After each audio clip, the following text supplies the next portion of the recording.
Hello, and welcome to our quarantine theater reading of A Knight's Tale, one of my favorite movies from out there.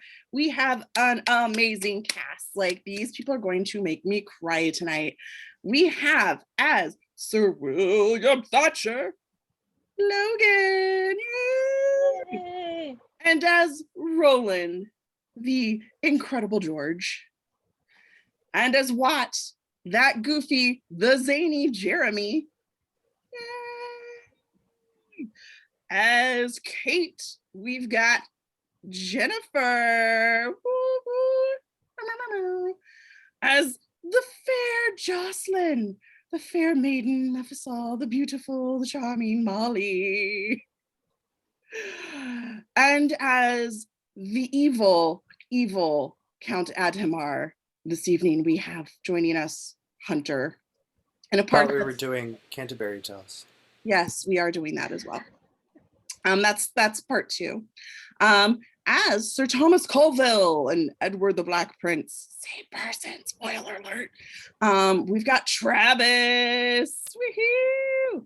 And as Jermaine Sir Adhemar's varlet, we've got Jack joining us. Yay! And as scene description, the real hero of every one of our readings, we've got Kate.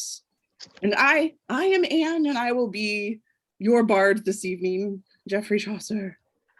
Jeffrina? I don't know, whatever. Anyway, without further ado, Jeffrina, Jen, that killed you. Are you okay? Are you having a stroke? All right, without further ado, A Knight's Tale. Over a black screen, a fanfare of horns, medieval type music plays, and on the screen we see insert.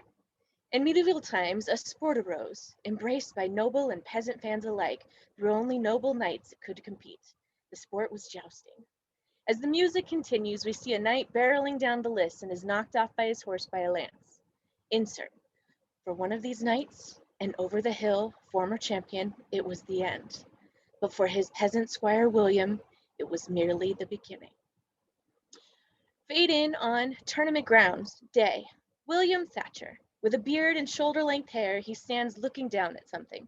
With disgust, a rugged piece of linen shoved up either nostril. We hear the sound of some wee excretion accompanied by moaning. William hears a squire's hoopland bearing the heraldic badge of his lord, a leaping white stag. Plate shin guards are his only armor. Proud William wants his life to be more than it was preordained to be. Right now, it's less. Insert, tournament grounds, Flanders, 1370 AD. Another moist flapping sounds. As William lets out a deep sigh, he's joined by Roland. A varlet, Roland also wears the white stag on his tunic. Hulking Roland with his soft heart, he looks down where William is looking. Should we help him? Yes, not to be molested. Not even should the trumpets blow and the rapture occur. Roland looks up towards the heavens. A trumpet blows, but it's not from up there. Another moan as well. Besides, I wouldn't touch him with St. Dunstan's tongs. Roland winces at another tank effluvium. I know that mercy resides in the bowels, but this is more grace than a man should possess. There's a long shuddering moan, and then silence. He has to be in the list in 2 minutes. 2 minutes or forfeit. Lend us those. William pulls the linen strips from his nostrils, hands them to Roland, who shoves them up his own. Moving forward, Roland kneels behind a bush beside his prone Sir Ector. In his mail hauberk, plate armor, and white stag insignia on his surcoat, Sir Ector is... dead. A second varlet arrives. A 135-pound powder keg. Watt personifies the medieval saying, "It's not the size of the cock in the fight, it's the size of the fight in the cock." 2 scores to none after 2 lances. All Sir Ector needs to do is not fall off his horse and we've won. He's dead. What do you mean, dead?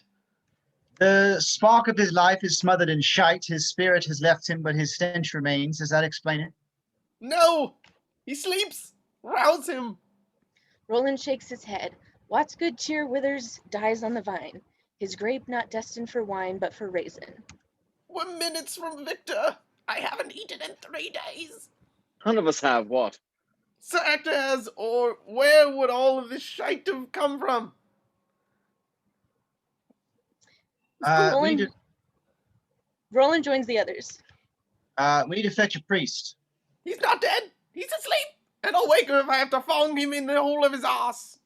In a fury, Watt stumbles over, starts to kick Sir Ector. Roland sighs, but William looks grim, full of resolve. From a distance, the King of Arms, a major tournament official, approaches. Oi, Scott. Oi! Oh shit! William turns, keeping his body between the King of Arms and Sir Ector in his bush. Sir Ector must report at once to forfeit the match. Or Roland forfeit starts to point at the body, and William grabs his arm. He's on his way. As the King of Arms moves off, I'm riding in his place. Strip his armor. I'm riding in his place. Stop kicking him and help me. incredulous, Roland watches as William starts to take off Ector's armor. Watt helps him. What's your name, William? I'm asking you, William Thatcher, to answer me with your name. William stares at Roland, dumbfounded.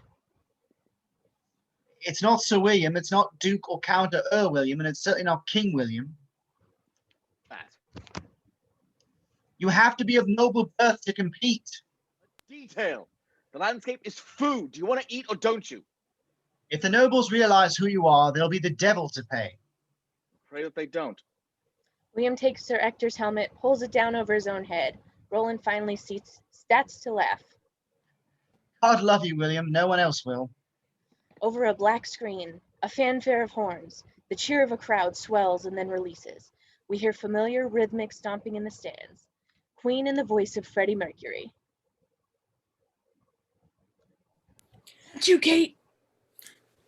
Yeah. Buddy, your boy, make a big noise playing in the streets. Gonna be a big man someday.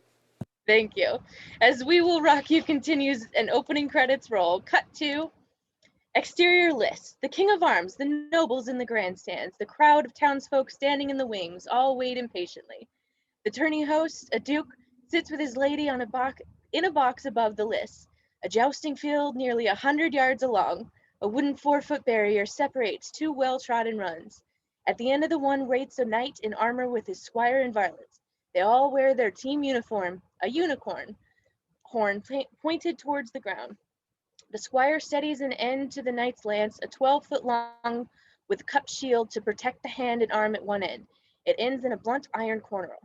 The impatience of all assembled eases as Sir Ector rides towards his end of the list. His varlets Watt and Roland run alongside, Roland bearing a lance across his shoulders. Trumpeters stand, play a martial flourish on their horns, and the King of Arms steps forward and announces, The score stands at 2 lances to none in favour of Sir Ector, second son of Henry Earl of Surrey, liege knight to Duke Robert of Essex, Lord Philip of Aragon, first son of Prince Philip of Aragon. Stand ye ready? The unicorn knight nods, lowers his visor on his helmet. William, inside the helmet. Through one slit of his visor, he takes it all in. Banners, knights, and pageantry, and suddenly we're in exterior Cheapside, London. The bright-eyed 10-year-old William, trying to squeeze through the crowd, trying to catch a glimpse of something. He runs along behind a crowd, watching a procession go by. All he can see are banners going by, and every time the boy tries to squeeze in to see, he's shoved back. William here! The boy William rushes up to a stout-looking man, his father. He scoops the boy up, stands him on top of a row of stocks, and the boy now has the view of the procession. A parade of resplendent knights and squires arriving in London for tournament. Armor gleams, war horses tip the scales at 2,000 pounds. We hear a cheer from within as they enter London Stadium. William's eyes shine. Someday I'll be a knight. A toothless man locked in the stocks looks up and cackles. Son of a Thatcher! A knight! You might as well change the stars! It's like a slap in the face. Little William looks over to his father for reassurance. Have you done, Father? Can man change the stars?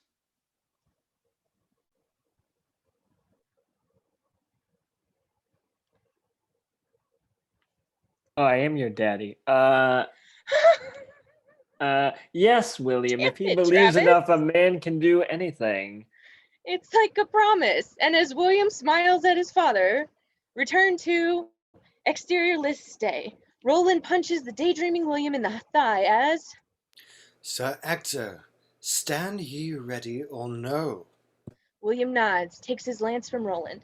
Watt helps William to get the shaft of the lance into the U-shaped cradle bolted to the right side of his breastplate. Ready? Of course.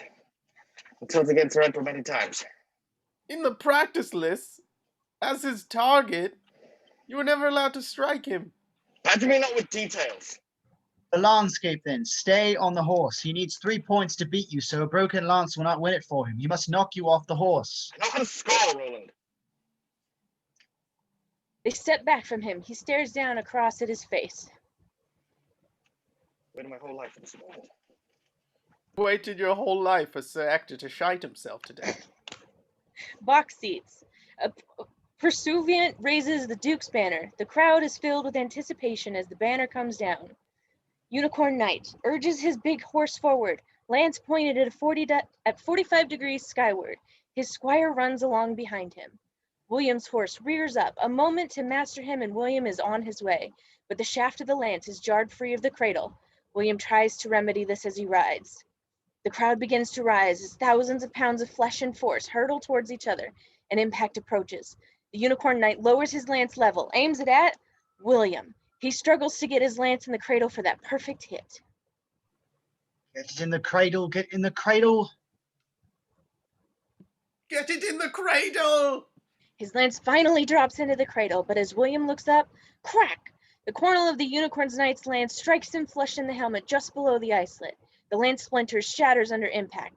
It knocks William senseless. He drops his own lance along with the reins of his horse. It's only the high back of his saddle that keeps him from tumbling backwards off the horse. But it looks like he'll pitch off the side. Finally, he ends up across the horse's neck, but still in the saddle. We've done it! We've won! Roland brings the horse under control. The face of the helmet is noticeably dented, and Roland whispers,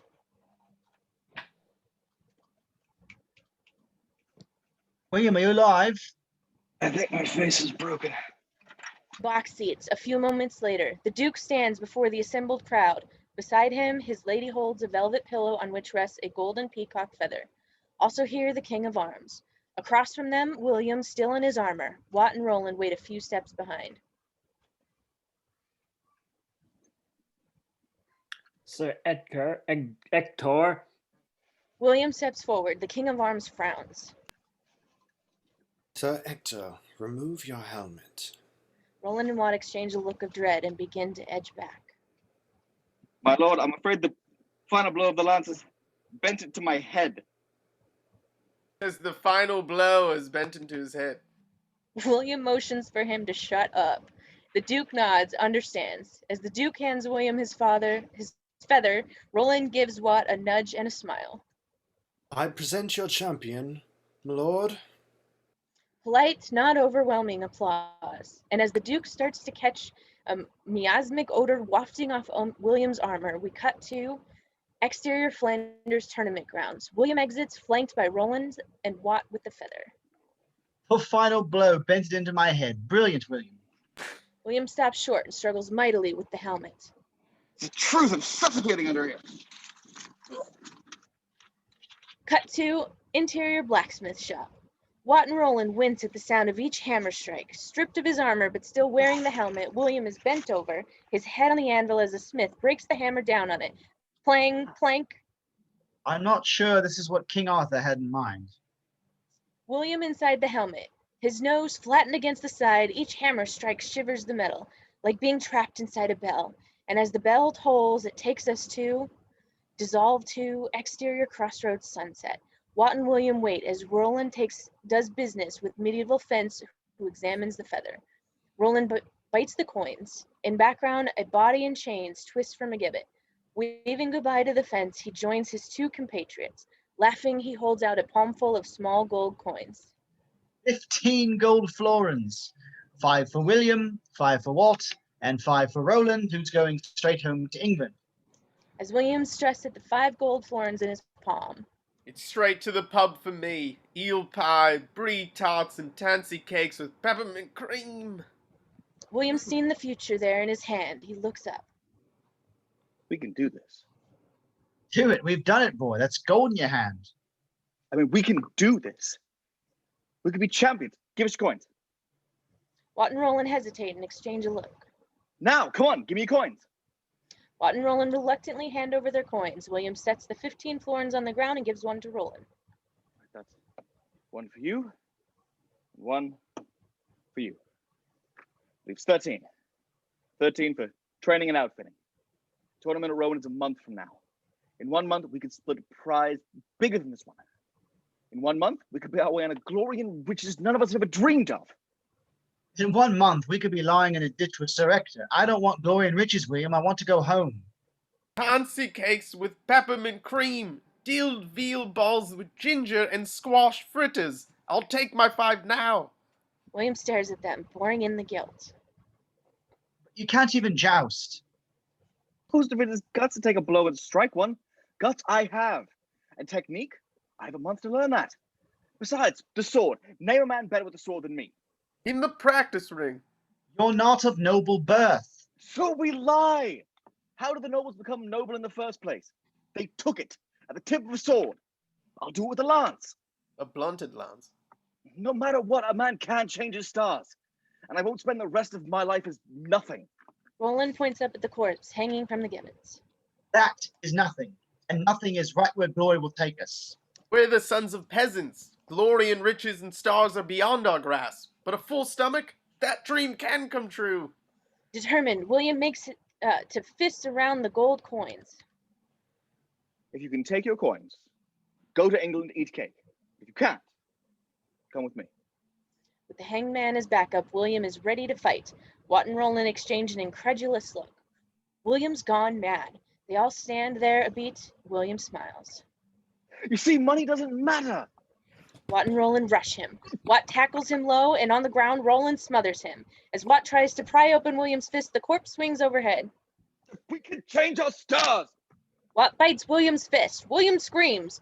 Roland pulls Watt off. The struggle is over. William checks the teeth marks. You see how hungry I am, do you? Your stomach, what? Please. For 13 gold pieces, 3 men can change their stars. Damn your stomach, what? Think! Watt and Roland are deeply frustrated. Roland sighs. 13 is a damned unlucky number. 13 sat at the Last Supper, and we all know how that turned out. But 12 it is, then. Standing, William takes 1 gold florin, reaches up for the dead man's hand. He slaps the coin in the corpse's palm and closes the stiff fingers around it. I'd like to take a piece out of that Judas Iscariot's ass. With a huge grin, William hurries forward to his friends as he puts his arm around their shoulders. Glory and riches. You'll see. God love you, William. I know. No one else will. As Lowrider by War begins, so does the training montage. Exterior training gowns, the quantain, a swiveling T-armed wooden post. One arm holds a wooden shield, from the other hangs a heavy sack of sand. As William, stripped of armor, rides through, his lance strikes the shield, but his horse hitches in stride, and as the quantain swings around, the sack of sand strikes him in the back of his head. As he pitches off the horse, Watt and William looming over him, William blinking up.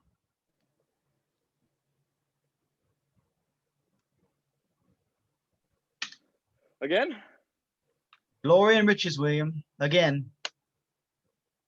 William's lance misses. His outside shoulder slams into the shield. The sack of sand swings into the back of his head.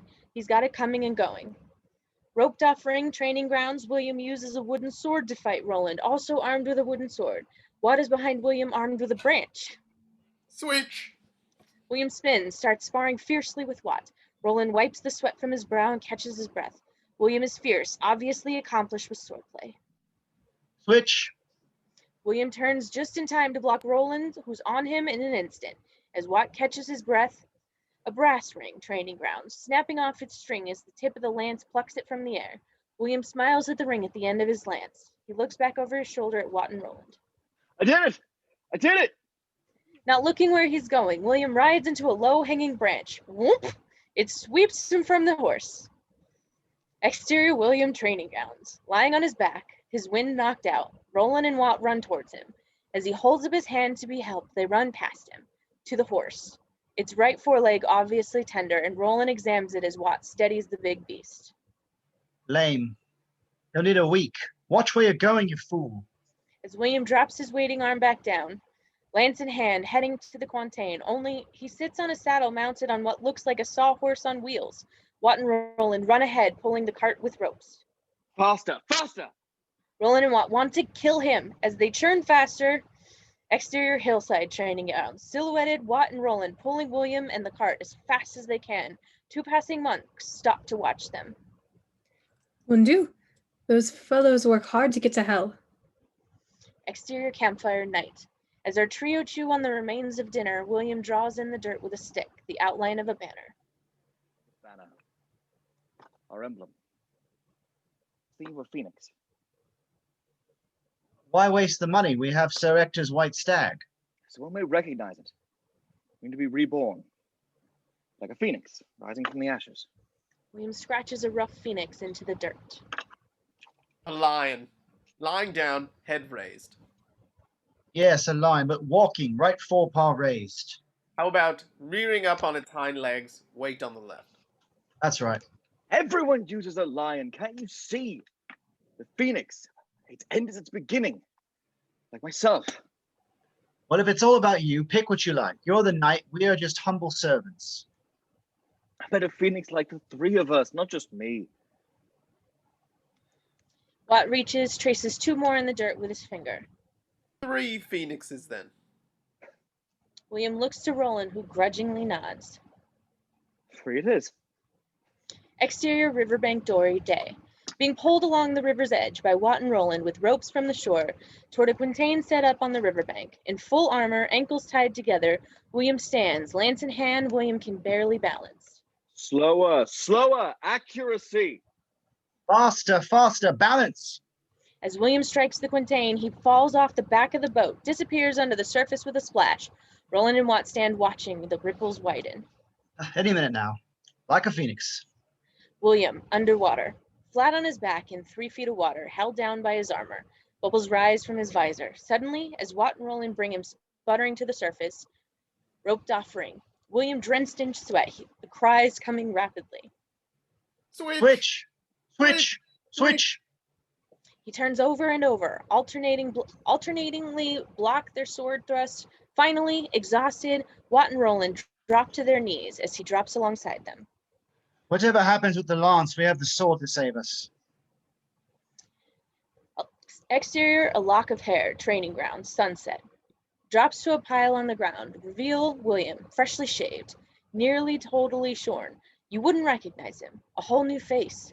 As Watt saws at the last lock with a knife, Roland's meaty fists subtly work a needle and thread. Biting off the knot, he holds up a banner. 3 phoenixes. You can still see the outline of the old white stag. Beautiful. And just in time, William. We leave for Round in the morning. No more William. Ulrich von Liechtenstein from Gelderland. That's the name I'll fight by. Dissolve 2, exterior the road to ruin. Watt and Roland walk, leading a small palfrey or pack horse. William rides the war horse. It's my turn to ride. No, we haven't reached the mile market yet.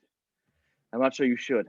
Suppose we should pass by another night. How would it look if my squire rode while I walked?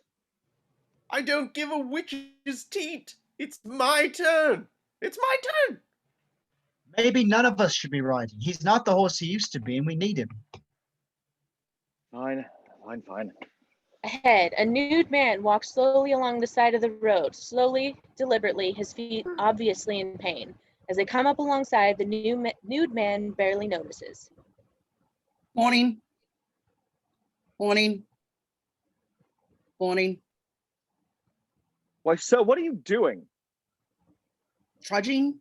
To trudge. To trudge the slow, weary, depressing yet determined walk of when there was nothing left in his life except the impulse to simply soldier on. Were you robbed? Interesting question, actually. Yes, and at the same time, a huge, resounding no. It's more of a sort of involuntary vow of poverty, but to trudge represents pride, resolve, and trust in God Almighty. Please, Christ, deliver me from my current tribulations. Who are you? Lilium interspinus, the lily amongst the thorns. Geoffrey Chaucer's the name, writing's the game. Chaucer? Geoffrey Chaucer, the writer? Indeed, we're looking at the 29-year-old Geoffrey Chaucer, the first rainbow of English writers, buck solid naked. A what? Oh, what? A writer with ink and parchment. For a penny, I'll scribble all you want. Summonses, warrants, decrees, edicts, patents of nobility, even a poem or two. Perhaps you read my book, The Book of the Duchess? Yeah, it was allegorical. We won't hold that against you. That's something each man has to decide for himself. Chaucer wonders how exactly Roland has misunderstood him. Wait, did you say patents of nobility? Yes, that's right, I did. Now you gentlemen are... Watt starts to answer. Ahem. William interrupts. I am Sir Ulrich von Liechtenstein, and these are my faithful squires. Delves of Doddington and Foulhurst. As Roland and Watt react to their new names, Chaucer laughs. And I'm Richard the Lionheart. Oh, wait, my name is Charlemagne. No! I'm St. John the Baptist. They watch as Chaucer laughs, Roland and Watt realizing how easily they've been seen through. William, furious. He jumps down from the horse, drawing a dagger. He lifts Chaucer's chin with the point. All right, now hold your tongue or lose it. Chaucer stops laughing, but keeps the twinkle in his eye. Now you see that I do believe Sir Ulrich. Do you have any more to say, Master Nude, or having failed your test, may we be on our way? You going to the tournament? Is the road to Rowan, isn't it? That remains to be seen. You see, they're limiting the field at Rouen. Noble birth must be established for 4 generations on each side of the family. Patents of nobility required. Words hang in the air. William waits. Listen, clothe me, shoe me, and for God's sakes, feed me and let me ride a bit, and I'll have your patents. I'm thinking your mother's father was a Schillard von Reckberg. His crest is a peacock. No. Nobility. We need him. Right, let it go. Be nice. William exchanges a long look and finally a shrug and a nod with Roland and Watt. Finally, Watt turns to Chaucer. Betray us, and I'll fong you in the hole of your arse till your outsides are in and your insides are out. Your entrails will become your extrails. Your ears will blow snow and shit'll squirt from your shoes. Pain. Lots of pain. I'll keep that in mind. Squire Falhurst. Now, if you'll kindly give me your shoes. Cut to exterior Rowan day. The town abuzz. The great cathedral looms as knights ride in with the routine. Money and excitement for all. It's like having an NCAA tournament in town. On a tabletop, a graybeard table jousts with his grandson. Each hold a stick with a mounted knight figurine attached to the end. As they run them together, bells tinkle. Townsfolk get out of the way as 2 mounted knights round a quarter, mock battling, the bells on their horse and weapons warning pedestrians of their approach. Meanwhile, an arriving Watt and Roland eye 2 comely milkmaids as they pass with their pails. A relic seller holds a rusty nail to the crowd.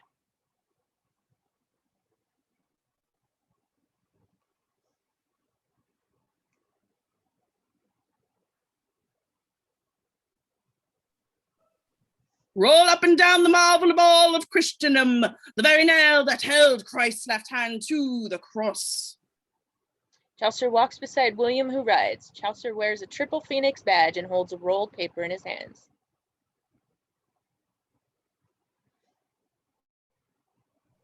Nope, there we are. Tournaments. Ladies can show new dresses, beggars their afflictions, and pickpockets their agility. Chaucer's attention is taken by several men playing 6s and 7s with dice up against a wall. Money changes hands and Chaucer is quite taken. A gambler, perhaps? William slows as he sees something ahead. Ready, Harold Chaucer. Chaucer looks ahead and sees what William is referring to. All they can do is put us in the stocks. I'll brand as us, perhaps. Put out an eye, maybe. Exterior tournament entry table. William sits proudly on his horse as Chaucer reads from his scroll to the tournament king of arms. Duke of Guelph of Saxony, son of Gilbendines, son of Wendish, the fourth Earl of Brunswick, the same Wendish who inherited the fief of Lunenburg from... That will do, Harold. 6 generations is more than enough. Show me the patents. He takes the patents from Chaucer. Everything's in order. Indicate in which events your Lord Ulrich competes. Chaucer takes a waiting staff. A series of shields are hung overhead, each painted with a representation of 6 different events. Chaucer touches one painted with a sword and one with a lance. A scribbled notes this. The entry fee is 2 florins. Chaucer takes a heavy sack of gold, opens it. We see his point of view. 2 florins rest in a bag of sand. He plucks them out, hands them over. It looks like Ulrich. It's cash fat. Sir Ulrich's number is 32. He'll first meet Roger Lord Mortimer in the lists tomorrow morning. The King of Arms bows to William. William nods nobly and rides off with Chaucer as the next contestant steps up. Did it, Chaucer, you did it! Believe it, I didn't think we had a chance. My pleasure, Will. If you don't mind, I think I'll stick around and see how things turn out. Act as my herald and you'll receive a share of the winnings. Done. Now, if you'll excuse me, I have to go see a man about a dog. Chaucer heads off to the dice game as exterior street. William continues riding. He's so happy he starts to sing. Walking out from Cheapside, my fortune for to seek, I passed along the river Thames, its waters they did reek. 'Twas there I met a pretty lass, she said her name was Nell. William stops short. Ahead, he sees her. Jocelyn, a princess in every sense of the word. Beautiful and haughty, kind and cruel. If you know Keats, she's William's La Belle Dame Sans Merci. But much more Dixie painting than the Waterhouse. In other words, you're going to have to work for this one. Jocelyn walks the streets with her maid. As they disappear around the corner, William comes out of his trance. Belle of hell rhymes with Nell. Cupid's arrow is so deep in him, it might be fatal. As he urges his horse around, exterior corner, nearly runs down an old chairwoman. As he reins up,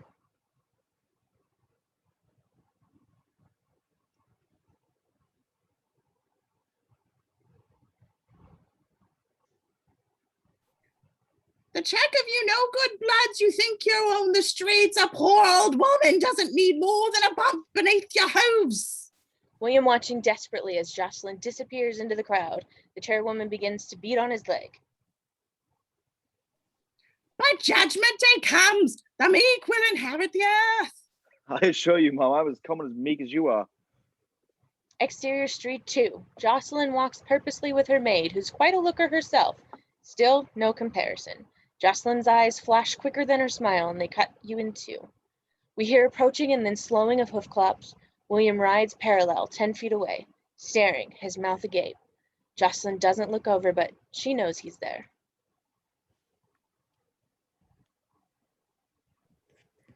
I'm not your missing rib, sir. If you were, then my ribs are made of gold, perhaps in samite with emeralds for... Jocelyn disappears around another corner, even as William rides smack into a low-hanging wooden pig advertising the butchers.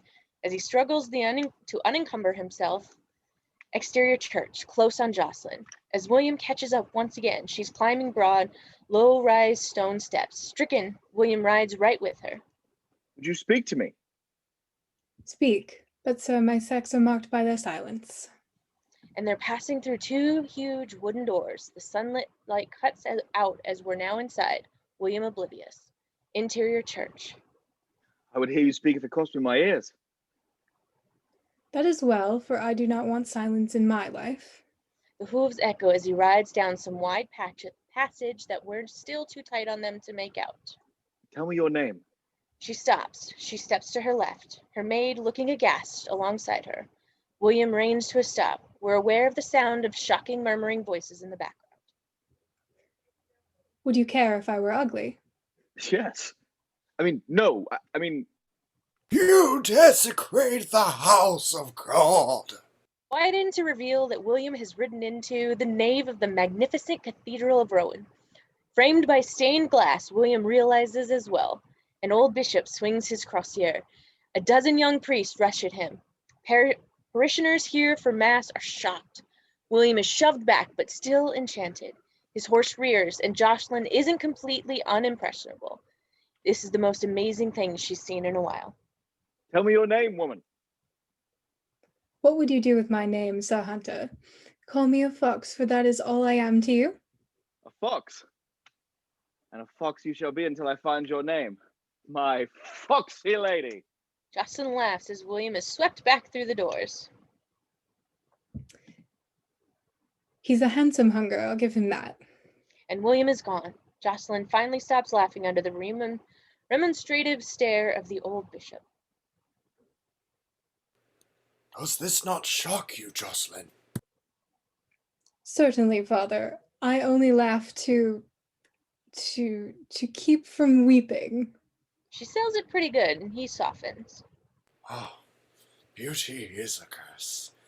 Pray for your years to come swiftly. Pray for beauty to fade, so you may better serve God. Oh, I do, father. I pray for it all the time. Why did God curse me with this face? His ways have purpose, but we cannot know them. Jocelyn winks to her maid as they try not to laugh again. Dissolve to exterior pavilions night. A tent encampment housing knights, judges, heralds, surgeons, musicians, armorers. It's late. Quiet. Interior phoenix tent. William lies staring up at the roof. Watt and Roland are curled up on either side facing away.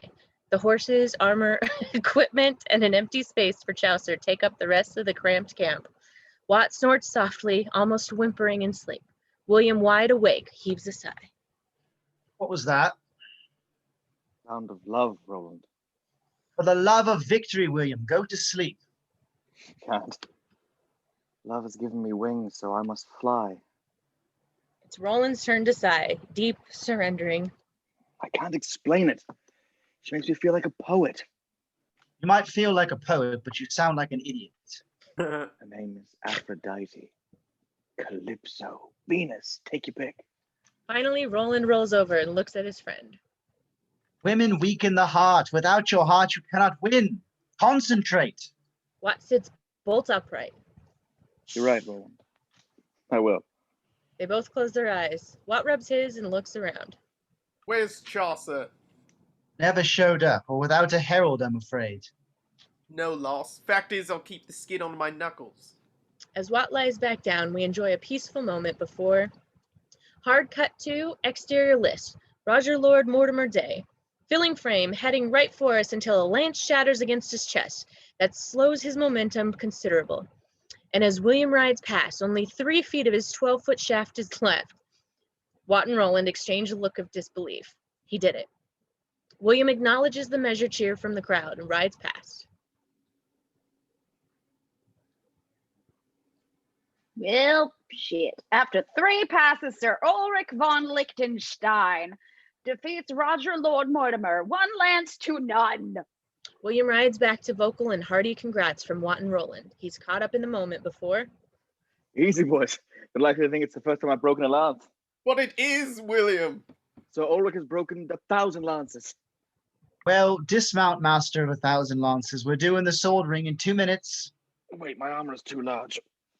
Exterior list. Count Adamir.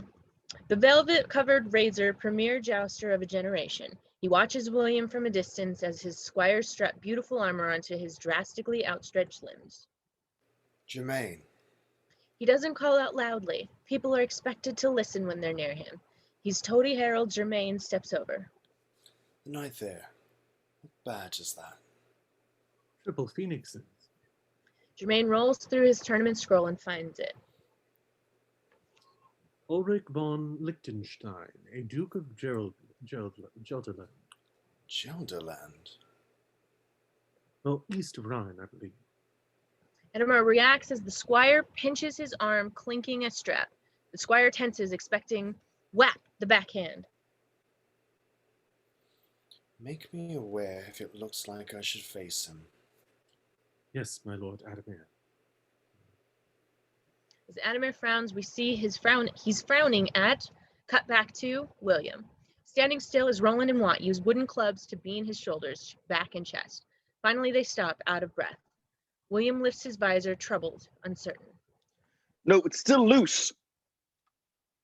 Roland and Watt retighten the straps on the armor. William tries to raise his right arm, which locks up 2/3 of the way over his head as two plates jam. Right, if they come overhead, I can't block. There's nothing for it now. You're overdoing the sword ring, even as we stand here. Move with them as they hurry off. Movement was a mistake. I don't have time to breathe. I should withdraw from the sword. The sword is by far what you are best at. Prices are bigger at the joust. The prestige as well. A man steps in front of them, pimply with scabby eyebrows and fiery complexion. In a word, venerable.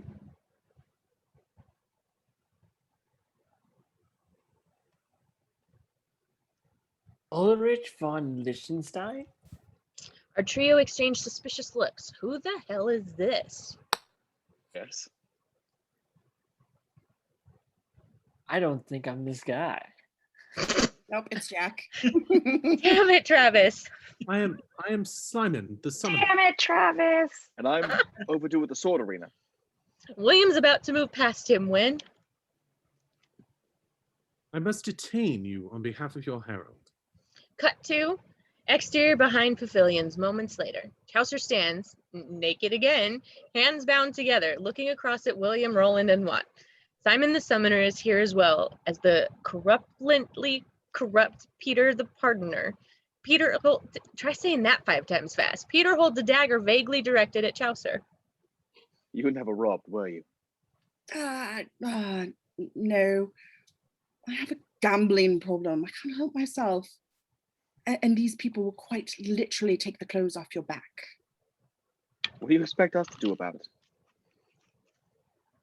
He assured us that you, his liege, would pay us. We see the outrage in our trio, Watt in particular. And who are you? Peter, a humble pardoner and purveyor of religious relics. And how much does he owe you? 10 golden florins. Watt goes after Chaucer, grabs him in a headlock, and begins to rabbit punch him on the top of the head. Pain! For me.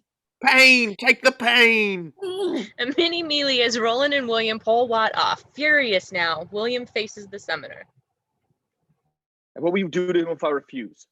We, on behalf of the Lord God, will take it from his flesh, in order that he may understand that gambling is a sin. The Summoner, in light of his physical condition, should never utter the word flesh. William looks at Chaucer. Oh, come on. Please, will you help me, sir? Ulrich, I promise you won't regret it.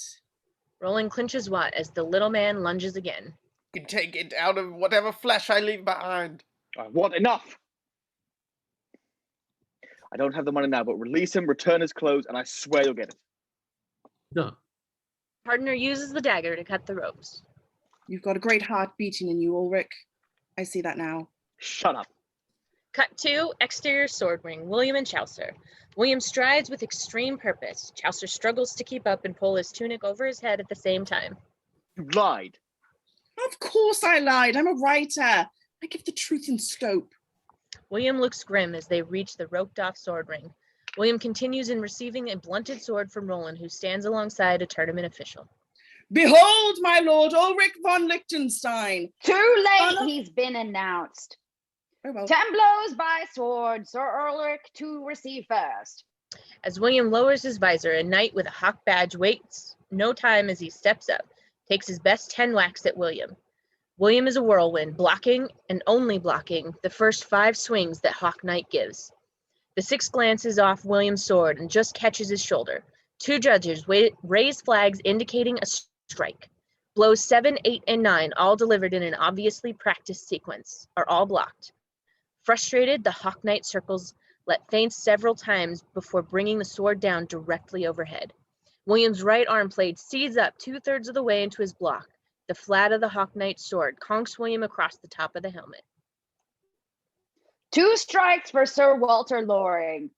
A beat as the knights catch their breath. William shakes the cobwebs and then Sir Ulrich to strike. William starts in with 3 almost lazy, albeit powerful, strokes. The Hawk Knight blocks all 3, but they're like body shots in a boxing match. William spins, swings the flat of his sword into the knight's side. 2 more swings bat the knight on either side of the head. As he stumbles, the judge raises their flags 3 times. The crowd cheers appreciatively. 4 more blows yield 2 more strikes. Sir Ulrich prevails, 5 strikes to 2. Applause at William's skill. Chaucer steps up. Yes, behold my Lord Ulrich, the rock, the hard place. Like a wind blown from Gelderland, he sweeps by, blown far from his homeland in search of glory and honor. We walk in the garden of his opulence.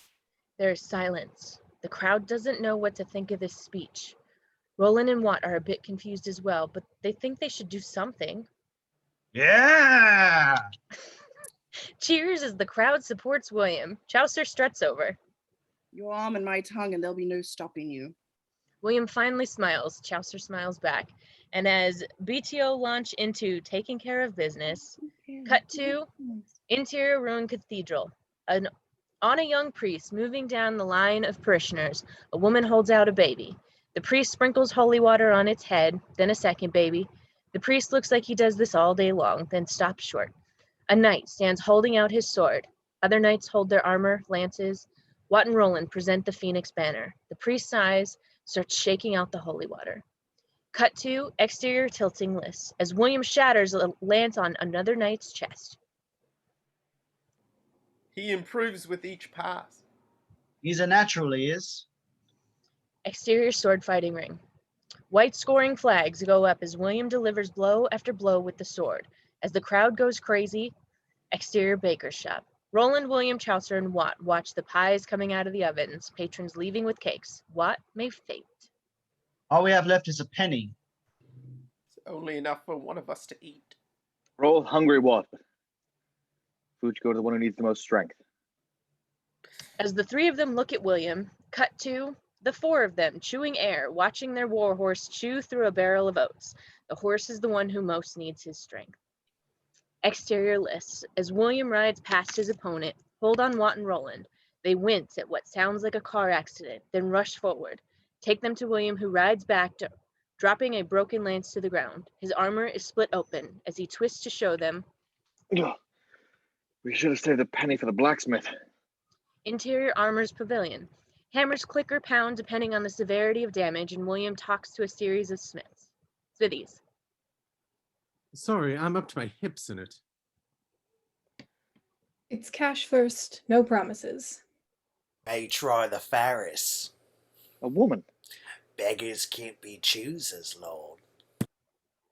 Forged red-hot horseshoe. Being pounded into an anvil, then thrust into a barrel of water. Rise up with the steam to reveal Kate, the Ferris. Her head is wrapped loosely in a wet wool to kill the sparks. Don't work for free. William stands here with Roland and Watt, who carry his armor. And I can't joust with broken armor. Your problem, not mine. Each drop of sweat has a price on it. She flicks the drop sizzling onto the fire and tosses the shoe in a pile and starts another. William winks at Roland. Just as well. This might be doff for asking. Who? Oh, the other armorers.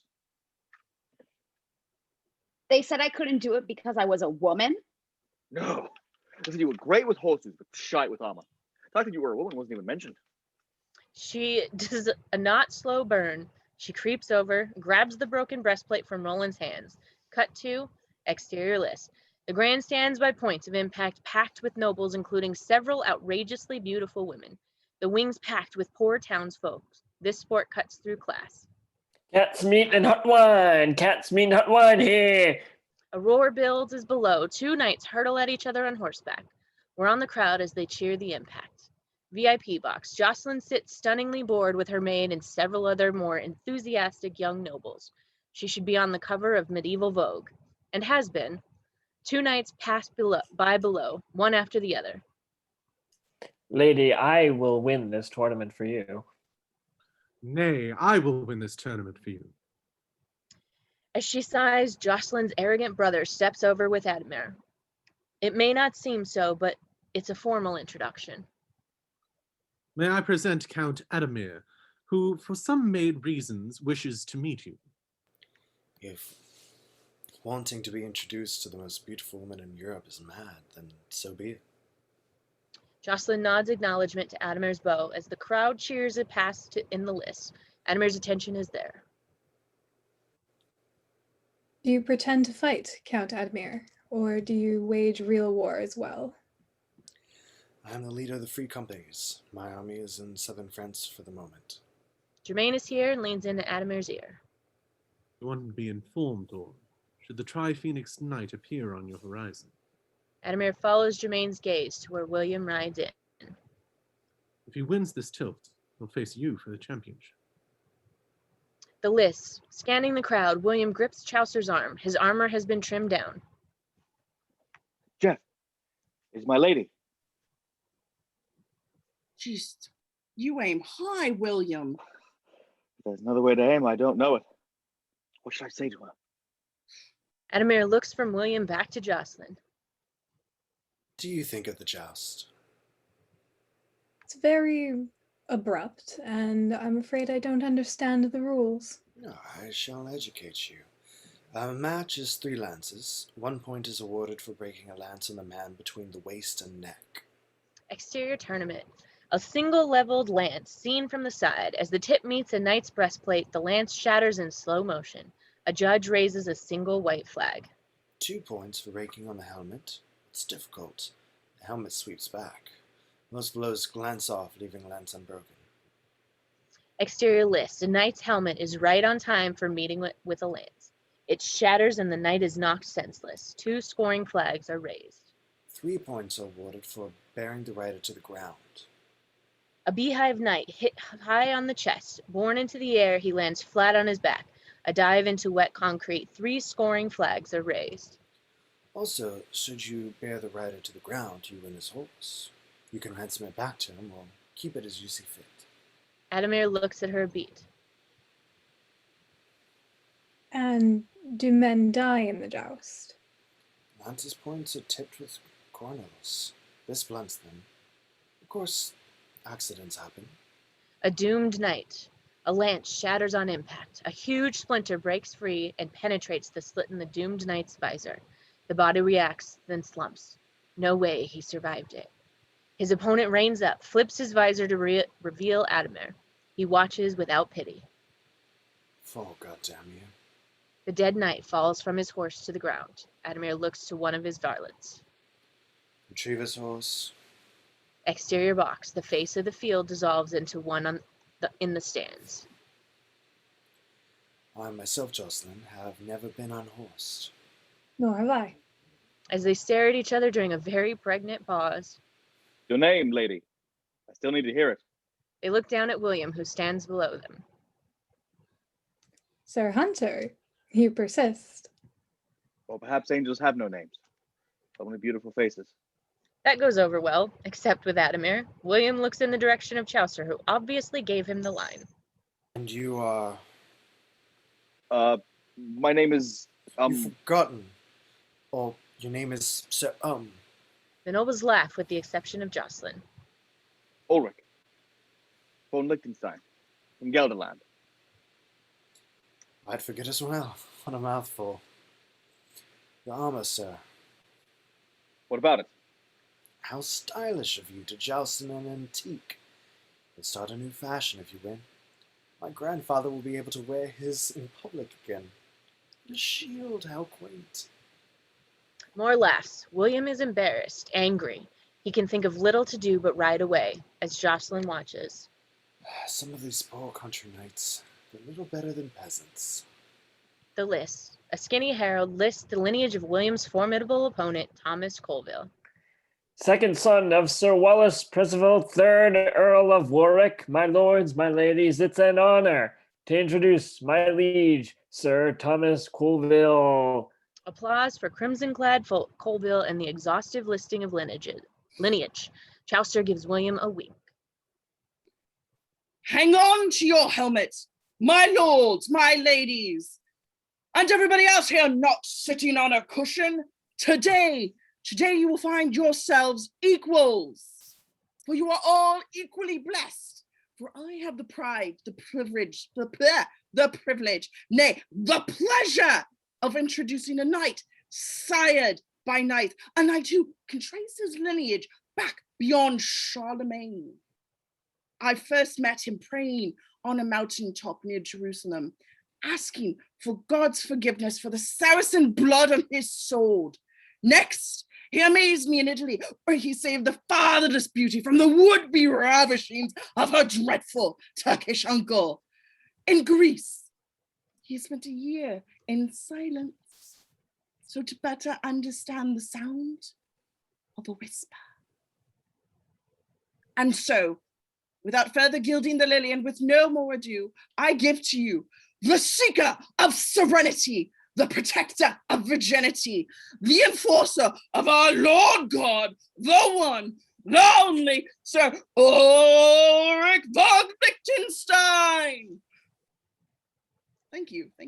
I'll be here all week. The crowd cheers, and Chaucer steps back over to William, Watt, and Roland. Watt's pissed. That was way too many words. Oh, that was different.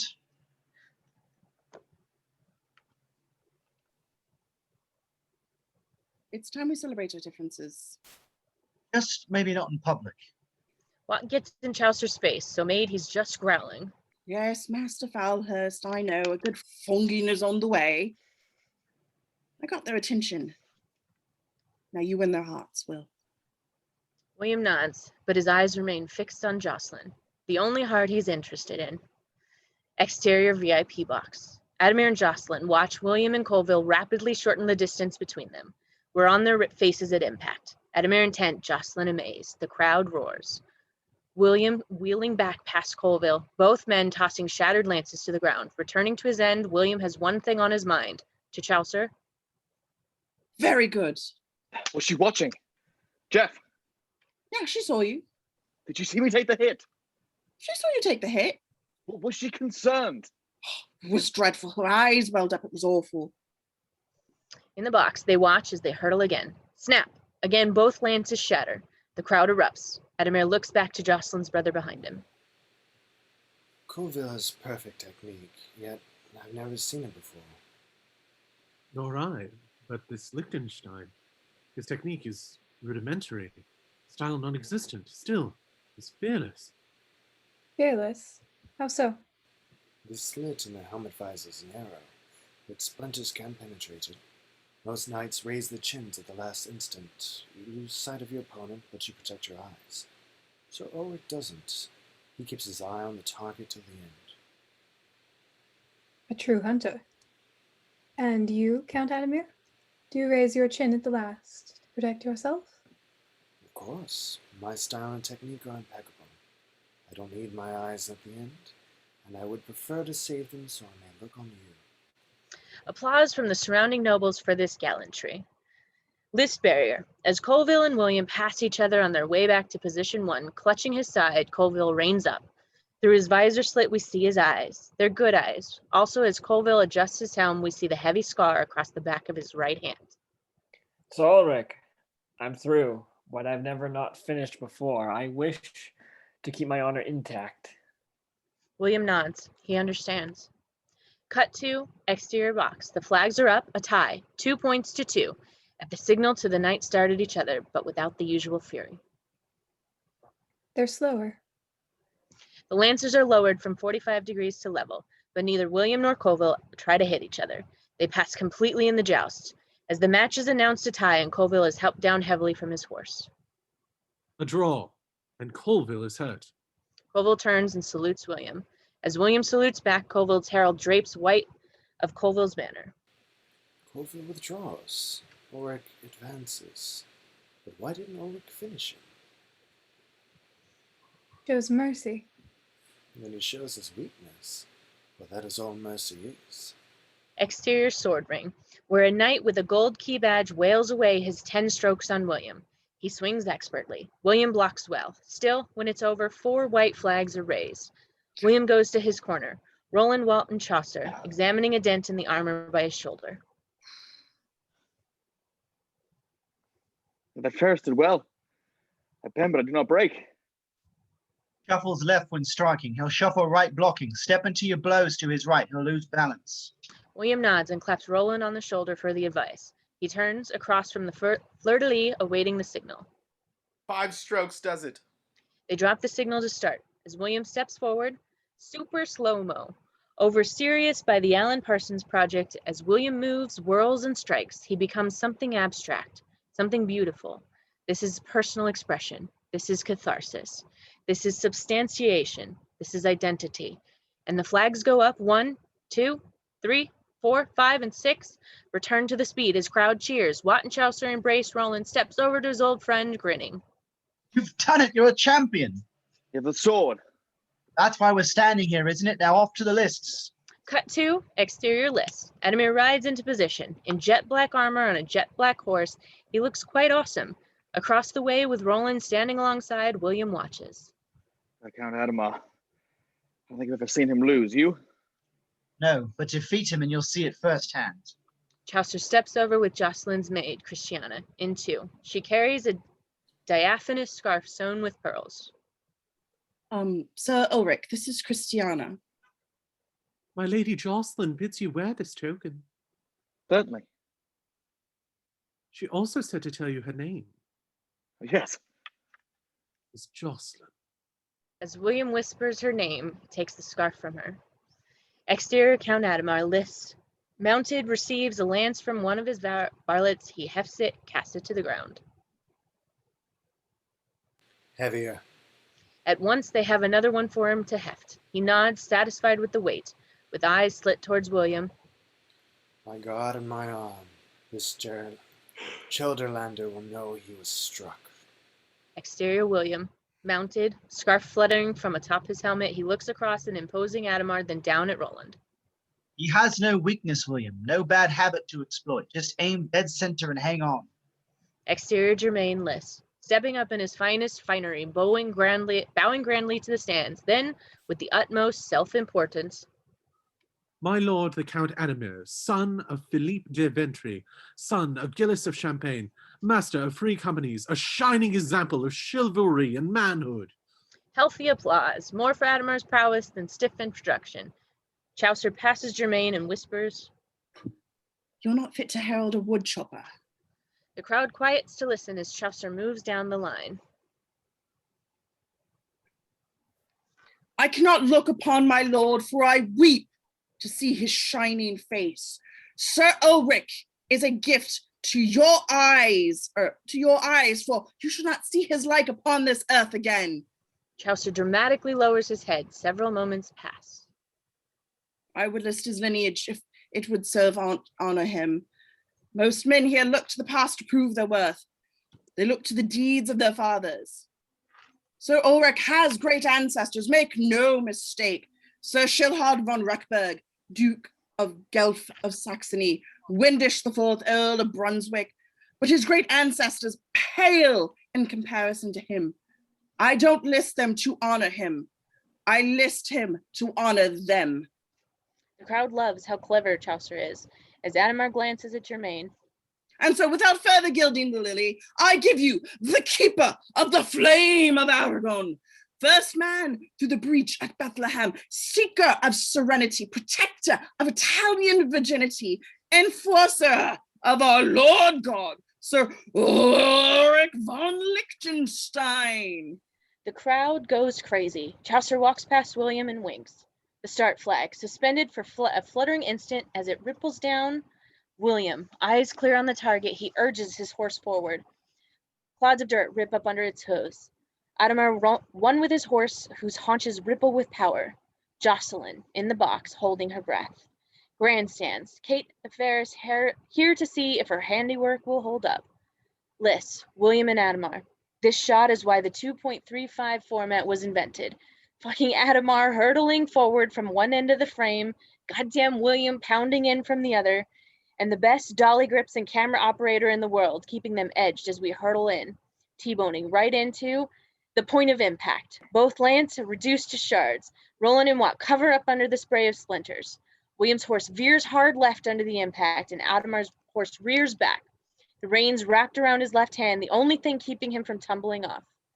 Grandstands. The crowd detonates, a collective release of everything that has brought them here in the first place. William, Roland, and Watt arrive. The wind's been knocked out of him. I can't breathe.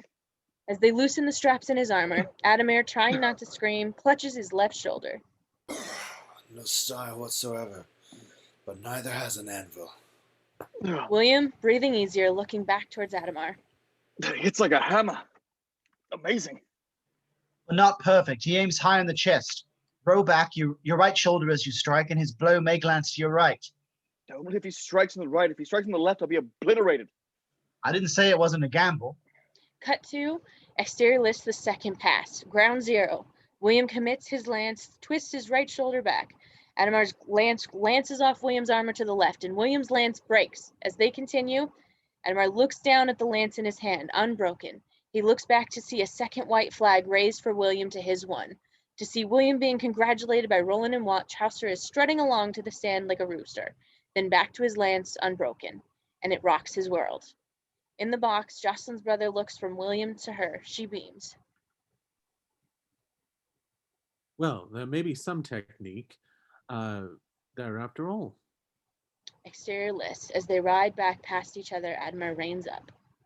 I had to have your head removed from your shoulders. Wouldn't bet on it. The start flag comes down. Adamar and William start forward, all grit and determination. Lances at 45-degree angles. As they approach, they lower them. At nearly the last instant, Adamar spurs his big black horse. At its burst of speed, the Cornell just kisses William's helmet an instant before shattering. The helmet is literally ripped right off his shoulders, and his head is lucky to stay behind. Roland and Watt rush to William, who's barely conscious. The flags go up for Adamar, 2 for striking the helm. Adamar has won 3 strikes to 2. Adamar rides back past, plucking Jocelyn's scarf from the ground with the remains of his lance. He regards William. Gain more bearing, Ulrich, and see me again when you're worthy. Worthy?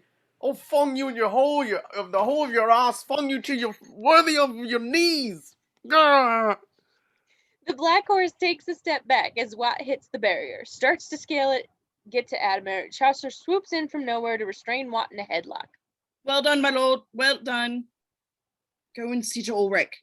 Go and see to Ulrich. Well done, my lord. Noble victor. Adamar visibly decides not to kill Watt and abruptly rides off. In the box where Adamar rides up, holds the scarf out to Jocelyn. I believe he dropped this. Jocelyn takes it, curtly nods her thanks. As Adamar nods back, she takes her leave, followed by Christiana. Dissolved to William in the pavilion. Sits beaten on a bench, a towel over his head, hunched over a steaming bowl of herbs set down before him. Watt, Chaucer, and Roland stand helplessly nearby. He had the sun on his back. I didn't realize that at first. And our horse is old and wayward. Better than I am. William looks up, his cheeks puffy, both eyes black. Does anyone here deny it? No one answers. As William lowers his head, exterior list, where prizes are being given out in order of prestige. For long spear, on foot, and loud ass motherfucker who is outside of my window, Pandolf Malatesta. Pandolf receives a small gold helmet. For halberd on foot, Fulgore di Sanchim. What the fuck, Sanchinala? Ogler receives a medium gold helmet and stands by Pandolf. Gandalf's cousin. Yep. For sword on foot, Ulrich von Liechtenstein. A big increase in applause as William steps up. He's given a large gold helmet. As he receives it, he scans the crowd and does not see who he's looking for. Jocelyn. And finally, for the mounted joust and tournament champion, Adamar, Count of Anjou. The same applause as William got. Adamar receives an extra-large gold helmet with a jewel-encrusted gold peacock feather on top. He stands alongside William, smiling. The crowd stomps its feet, cheers as the 4 champions take the box. Smiling at the crowd, William asides. Next time you face me, Adamar, you will look up at me from the flat of your back.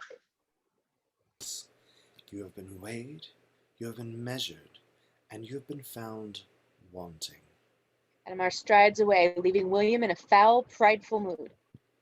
He steps over where he's congratulated by a very pleased trio of Chaucer, Roland, and Watt. Keep winning the sword and we'll be rich. I won't compete in the sword again. What is your best event? Exactly, I will concentrate on the joust. We tournament champion or nothing at all. Cut to interior pavilion. William, Roland, Watt, and Chaucer stand across from the summoner and partner. Kate waits to one side, holding the gold helmet under his arm. William wrenches the helmet visor, finally tears it loose. 10 florins? That should do it. William tosses it to the summoner, who looks it over and nods.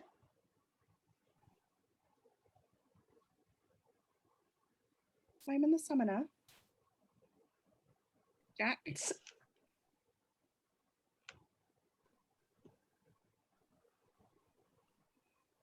Jack, are you there? Someone else just do it. Got you.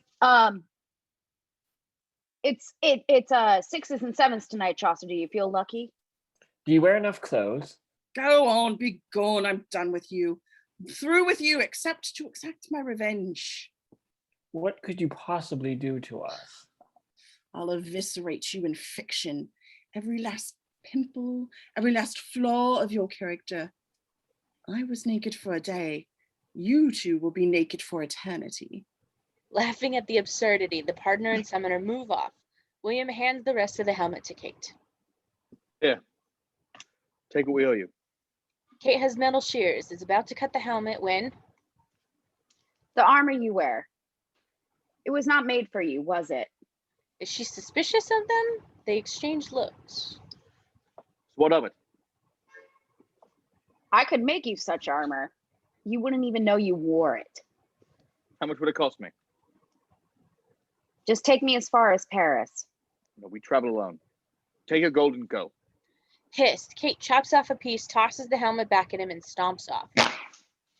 William's in a foul mood, and no one wants to make it worse. He gives the tattered helmet to Roland. Get what you can. The rest of us will pack camp. Pack camp? Why, William? We're leaving. The tournament at Lagon Sermon starts in a week. Leave now and we can walk most of the way and save the horse. What about the banquet tonight? The dance? You won the sword, you have to make an appearance. Well, Swadamar can laugh at me again. No. Yes. No. Yes. No. Yes. No. Roland is suddenly clearing his throat, gesturing as Jocelyn's maid, Christiana, stands at the pavilion entrance. As they all smile at her, she addresses Roland.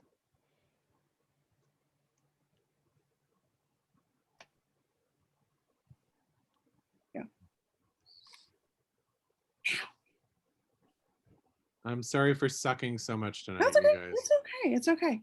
Go ahead and go. Oh. My lady would know the color of your tunic tonight. His tunic. Yes, so that my lady may dress to match him.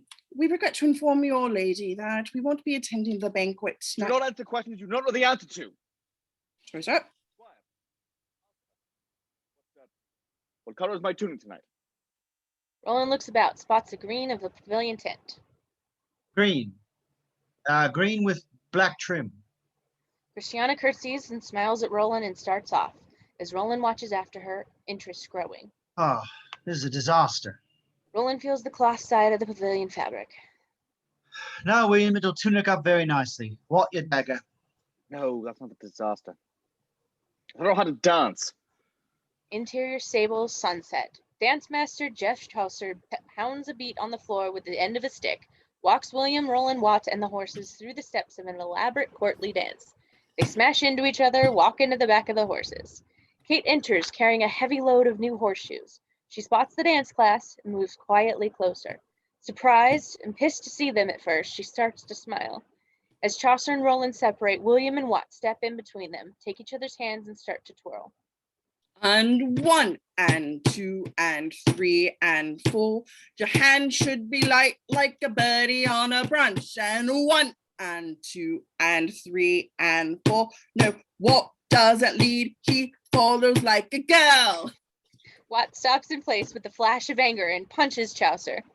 Cut to moments later, Chaucer now has clearly been punched in the nose and has bits of fabric stemming the blood.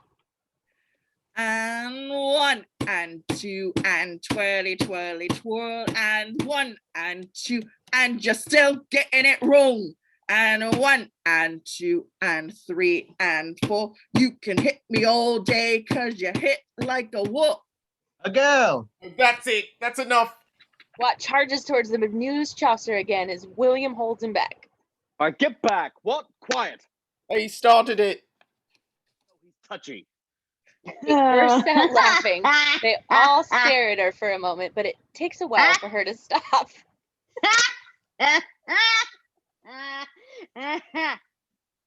And you can do better. Of course I can. Good. What do you show us then? No. If I'm going through all this effort, you best learn to dance. Now ask her nicely. I'm sorry, Kate. I was wondering if you would care to show us how to dance. Please. Please. Please. Interior stable, night. Chaucer dances with Kate, Watt with William, Roland sews. William's green tunic with black trim is almost done.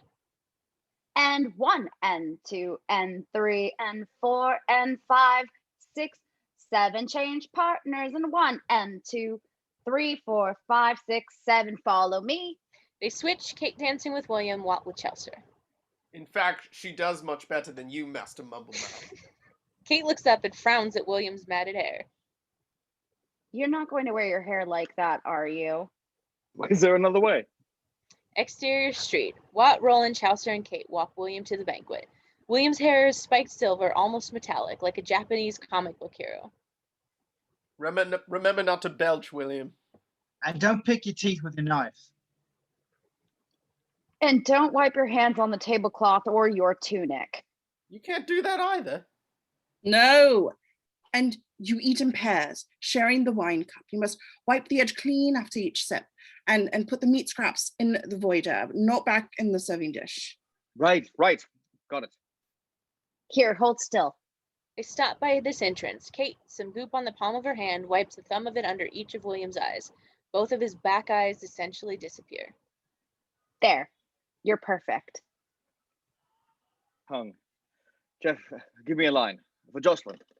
Chaucer whispers to William, who smiles and looks to them all. Well. Wish me well. They all do, watching like parents sending their son off to prom as William heads in. Finally. She'll break his heart. No. Yes, love is a pox. You're a cynic. I'm not. You most certainly are, Jeff. Define the word. They think a moment. Amazingly, Watt comes up with it. One who denies the existence of purity. Yeah, by your own definition, you're wrong, for I see purity in William every day. They all nod in agreement. They love that in William. The word is not a part of him yet. It's almost sad. Kate breaks the spell. I'll drink any man here under the table. Sounds good to them. Let's get piss-eyed. Interior Guildhall. William is met at the door by a page. The page walks William to past periods of exotic fruit, trays of elaborate prepared and colored illusion foods, fountains bubbling up red and white wine. There's something sexual about it all. Then the long, elaborate series of tables. William spots Jocelyn seated at one end, above the salt, as it were. He unhappily is being led to the opposite end, but they keep going, around the far end, and then back behind the table, back towards the way they came. Finally, William finds himself being seated right beside Jocelyn. She wears a dress of green sendril silk, trimmed in black samite. They match. William can't believe his eyes. She smiles at his hair. It does look fashionable. Sir Ulrich, it's fantastic. Each hair in armor. Jocelyn, you look. You remind me of the Bible. That gets the attention of all the women sitting nearby. When God stopped the sun in the sky at Gideon to give Joshua more time to defeat the Amorites. The hell's he talking about? Is this what Chaucer told him? I don't understand. If I could ask God for one thing, it would be to stop the moon. To stop the moon and make this night and your beauty to last forever. Oohs and ahs from the other women.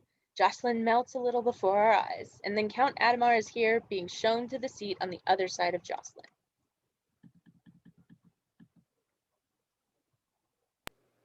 Sorry, I was taken aback myself. Lady Jocelyn, what fortune to be seated beside you.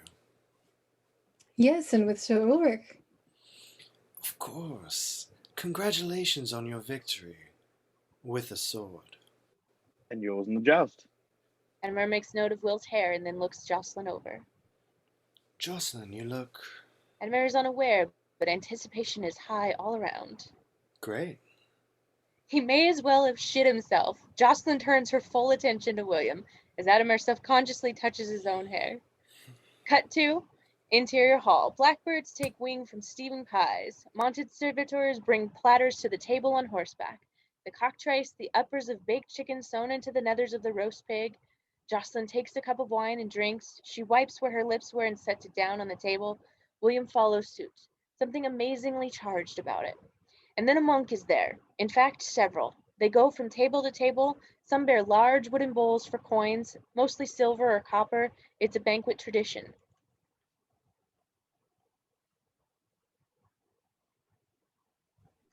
For the pool gathered outside. And for the poor, for the poor. Most people scrape a few of the scraps on their platters onto the platters. Several drop a few coins in the bowl. William is the most generous by far, 3 gold florins. Well, they won't be poor anymore when Ulrich is through emptying his pockets. No. There will always be poverty, Adamar. It's the one possession the poor have that no one would envy or take from them. An odd answer for a noble. No one quite knows what to think. Jocelyn is inspired to take off a gold bracelet and drop that in the bowl as well. She says sincerely, You're wrong, Sir Ulrich. The poor have something that I envy greatly. They can marry for love, while we cannot. Adamar makes a show of dropping not 1, 2, or 3, but 4 gold florins into the bowl. Marry for money, lady, and the love will follow. Laughs all around. This is more the frothy banter everyone appreciates. And then pip and tabor music. It's time to boogie, and the nobles and knights and ladies rise. Dance floor. Several people cry out the dance master which dance to play. Suddenly Adamar steps forward, and motives are not good. Sir Ulrich, give us a dance of your country. Give us a dance of Gelderland. Horrified, William tries to beg off, but the crowd loves the idea and insists that he show them. Nowhere to hide. Well, it's like a farandole, but with some differences. The dance master nods and strikes up a band. William does a few of the steps he learned in the barn and then adds an odd spin, a hop, a hand clap to one side and then the other. It's got an interesting rhythm to it, but suddenly William is lost. But as Adamar smiles, Jocelyn steps out with William and partners with him on the moves. It works. Saved. Others join in. Adamar frowns, and then it gets weird. The music morphs from 13th century flute into 20th century electric guitar. The pipe and tabor band sound like they're playing David Bowie's Golden Years. And because of a very talented choreographer, the steps seem to match in both centuries. Golden years. Go. Whoa. Yeah. Don't let them hear you say life's taking you nowhere. Angel, come get up, my baby. Look at the sky, the lights begun. Nights are warm and the days are young. Come get up, my baby. There's my baby, lost its all. Once I'm begging you, save a little soul. Golden years, go. Whoop, whoop, whoop. Go ahead, Kate. I can't. That's all I'm singing. That's all I'm singing. I hate all of this. You can't see, but I'm giving you a standing ovation. Well, thank Soon you. the joint is jumping. Only Adamar is not dancing. As he watches William and his Jocelyn, we move in on him, get inside his head. From his point of view, the bottom drops out of the music. It's discordant, arrhythmic, and finally, Adamar turns and heads out. As the music returns, exterior rear of the hall. The music drifts out behind him as he exits. Maybe 200 people have gathered in the yard, the fabled poor. Only now they have faces. The guards keep order as the monks prepare to pass out the food and money. It's quiet. The head of the order sees Adamar. You're not dancing Lord?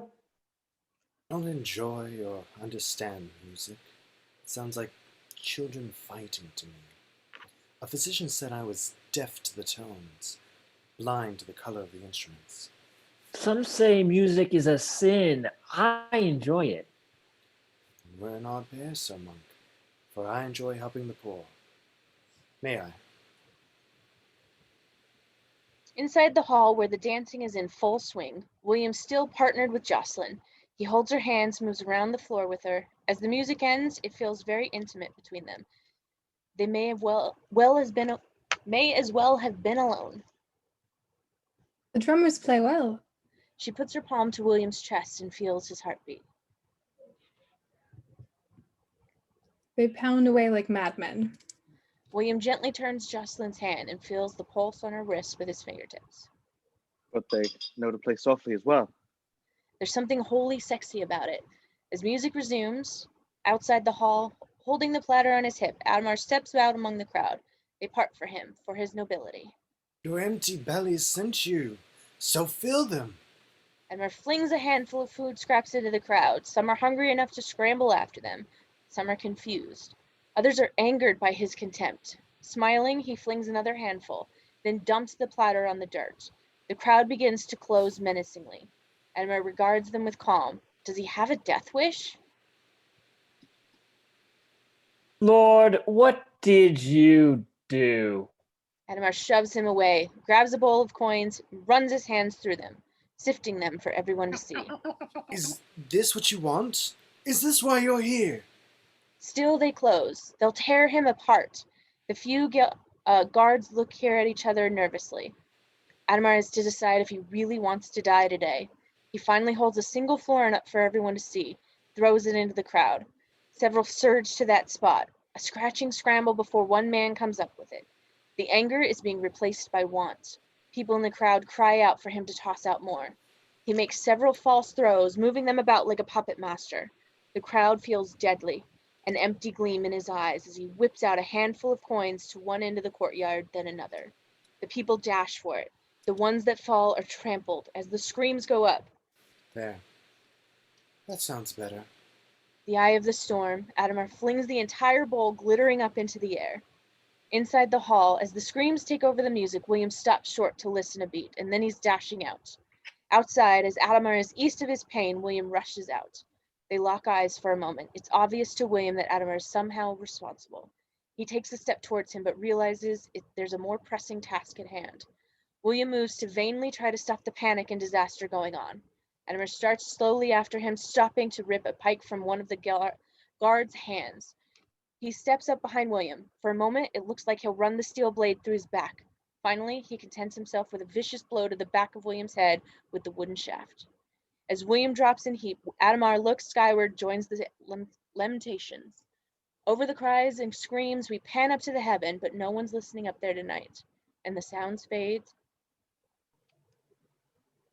Pan down to exterior of the barn, the boy William. At twilight, he slings 2 big bundles of straw over his shoulder, starts up the ladder of half-constructed barn. Halfway up the ladder, he turns at the drum of hoofbeats. Beyond riding down from a castle is a local lord. He's followed by a henchman carrying a torch. They rein up. Boy, fetch the thatcher. Young William continues up, slowed by his load. Move, boy. A strong hand grabs the boy's shoulder and hauls him firmly up to the roof. William's father. Imposing, he stands at roof's edge, looking down at the local lord. I am the thatcher. Sun sets. Why aren't you finished? We see the roof behind him, about 3/4 thatched. It will be done tomorrow noon, Lord. There is no rain in the sky. Little Will looks up to the sky, no rain. Don't look to the sky, Thatcher. Look to my roof. It will be done tonight or I won't pay. A beat as William's father, a proud man, stares. And finally,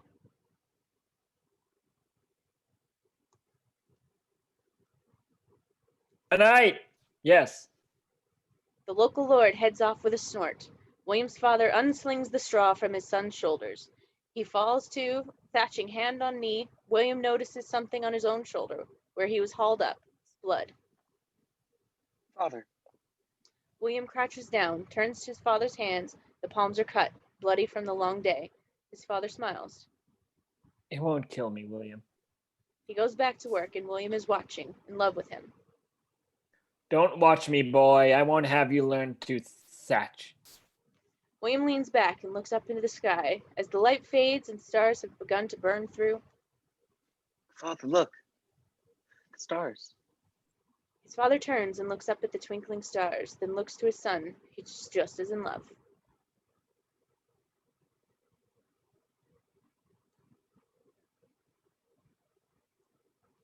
Change them, William. Change yours. As young William smiles at the thought, we hear more hoof drums, but these are in the future. The sound of a lance cracking, crowd cheering, and the stars become sparks. Interior forge day. Sparks fly as Kate makes a suit of armor. Sturdy, light, beautiful. Kate engraves her trademark on the shoulder.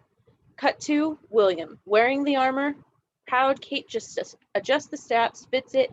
William looks over to her head and at the guys. They're incredulous. As she steps back, she sees their faces.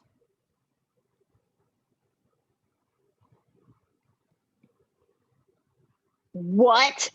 What? I don't know. Too small, too light. He'll be crushed, killed. No, I found a new way to heat the steel. It's thinner, smaller, but it's just as strong. Roland looks at Kate's swooping marks. What are these? The mark of my trade. Should another knight admire the armor? More incredulity at that. Kate's getting angry. Twist, bend, feel the movement. He pivots at the waist. Pivot! Moves from side to side. Yes, but eventually I'll be struck. And then death. Do you at least have the courage to test it? In public? Whatever you like. They look at each other and finally William nods. Cut to forge, the test. A log hangs from chains, one button even with William's armored chest. Roland watches as Kate and Watt pull it back and away. Wait till I say I'm ready. They release it. It slams him back off his feet and Roland hurries to his feet. Are you all right, Will? I didn't feel a thing. Watt steps forward and grins as he looks back at Kate. It works. They're still swinging and the log slams him. Cut to exterior list. Insert tournament grounds. Lagny sur Marne. William enters in his new armor. There looks, laughs. He keeps his head up. Jocelyn thinks he looks stylish. I should have a dress of the same steel. List. In very heavy armor, William's Lagny opponent needs help from his varlets to get into the saddle of the beautiful chestnut with a white face. Williams slights a la Montgomery Cliff in Rod River as he looks Ross at Lagny. That horse. Knock him off, and we'll have a new horse as well as new armor. Who's the knight? Here's Courtney. Raised the taxes on his land 3 times the last year to raise money for the tournament. People starve while he sits at banquet. Furious, William drops his visor and takes the lance from Watt. It's probably true. As they move off to position, the start flag comes down. William flies down the list, lowers the lance, leans into it, smash! Courtney is violently moved from his horse. William throws his helmet back, looks beyond fierce. Jocelyn can't quite believe her eyes. Cut to exterior. William, Chaucer, Watt, and Roland stand on the edge of the stands. Spectators as Germain announces Adamar. Germain is thrown by a light flashing in his eyes. We see that Chaucer uses a broken piece of glass as a reflector. Oh, it's in the microwave. Watch everything Adamar does. We'll find a weakness somewhere. As Adamar's opponent is announced. Sir Thomas Colville. Crimson Colville, the knight William showed mercy to in ruin, he grips the lance with the scarred right hand. Colville looks fit. This should go well.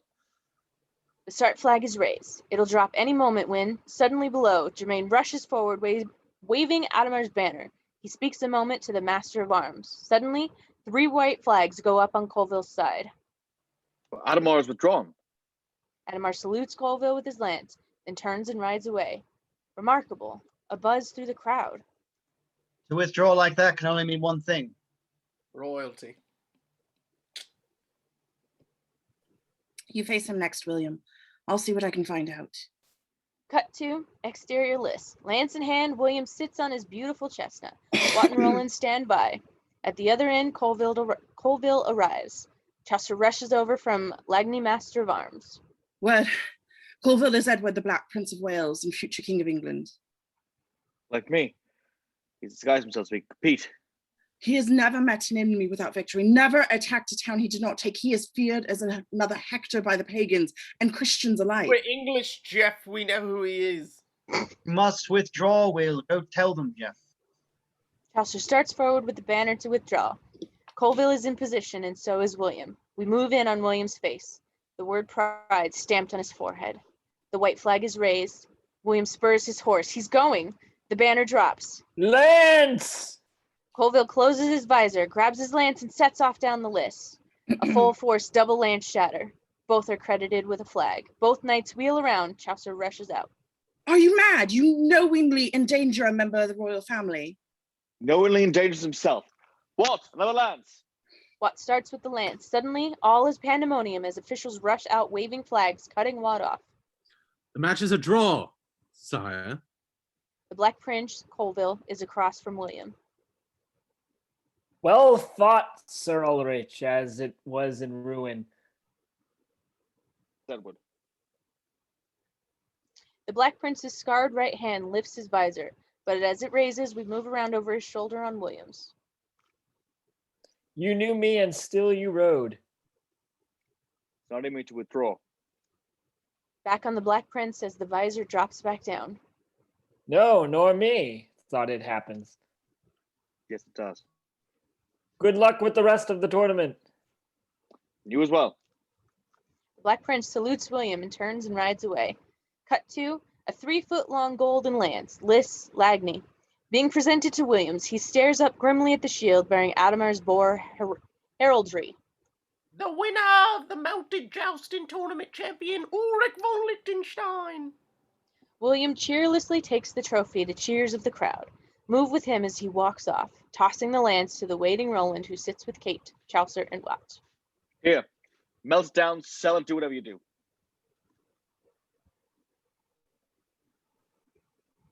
Yes, your majesty. You're champion, William. I'm not a champion until I defeat Adamar, and Adamar withdrew. William stops short, nearly runs into Jocelyn and Christiana. So, Ulrich, I've come to see what you'll wear to the banquet tonight.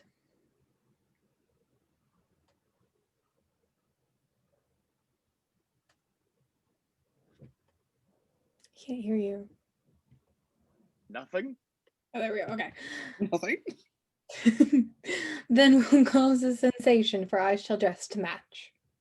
Don't you ever get tired of putting on clothes? Well, she's talking about taking them off, my lord. A flower is only as good as its petals, don't you think? Flour is good for nothing. Really? You can't eat them. They won't keep you warm. And a rose never knocked a man off a horse either, did it? You're just a silly girl, aren't you? Chaucer covers his face with his hand. Roland and Christiana exchange a look of things go rapidly south. Better a silly girl with a flower than a silly boy with a horse and a stick. She marches away. He regrets a moment, returns to anger, then heads off himself. Watt calls after Jocelyn. It's called a lance. Hello. Cut to exterior tournament grounds. William rides hard, breaks his lance nearly to the guard. Super, Bordeaux. As he dismounts, Watt takes the reins. Roland shatters the lance hilt. Chaucer arrives, ever the source of news. I have word. Adamar is called back to the Free Companies. The Black Prince commanded it. He may be gone for the rest of the season. First Jocelyn, now Adamar. William takes the news hard, eyes smoldering. He screams and strides away. Well done. Yeah, well done. What? Exterior of the road, dawn. The Phoenix caravan on the move, left to right. 4 men, 1 woman, 4 horses. Exterior banquet hall. William stands across from the local duke who holds a jewel-encrusted golden boar tusk. The winner of the mounted joust and Warsaw tournament champion, Ulrich von Liechtenstein. William nods glumly to the cheers and starts to walk off.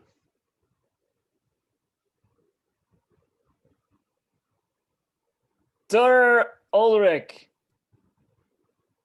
your prize. William looks back. He forgot the boar's tusk. As he goes back to get it, Watt and Roland exchange a concerned look. Cut to interior forge. A phoenix brand red hot in the burning coals. It's pulled from the fire used to brand the side of the wooden chest. Cut to exterior Munich lists an eagle knight. As William's lance nearly takes his head off, the eagle knight hangs half of his horse semi-conscious. Insert Munich. His squire lifts the visor, holds up 2 fingers. How many fingers am I holding? Wednesday. Riding back, William scans the appreciative crowd in the stands. Watching him, Roland turns to Chaucer. Still, he looks for Adamar. He's looking for someone, but it's not Adamar. Jocelyn. Exterior the road, sunset. In silhouette, the Phoenix caravan on the move, right to left. 4 men, 1 woman, 7 horses. Cut to exterior stocks. As a rotten zucchini is flung in the face of a knight in the stocks. You may recognize him as the Hawk Knight William defeated at Ruin. His face is swollen from the beatings he's taken. Not to mention his pride is broken. Insert Prague. William, Watt, Roland, Chaucer, and Kate watch from a distance. His patents of nobility were questioned. Everything was as he claimed, except a 3rd generation on his mother's side was false. And so stocks and humiliation. Sobering news indeed, as they consider the implications. I wonder how my father would have felt if he could have heard me introduced as another man's son. You would have been proud, William, proud of what you've done. The chant of Ulrich bleeds in over his grim face. We cut to exterior list Prague. As the crowd chants his name, Ulrich, Ulrich. Roland looks to what? Thank you.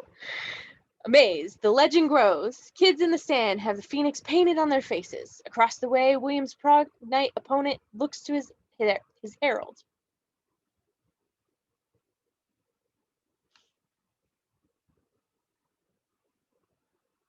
Good God, who is that knight? William doesn't hear it. Still, he searches the VIP boxes for any sign of Jocelyn.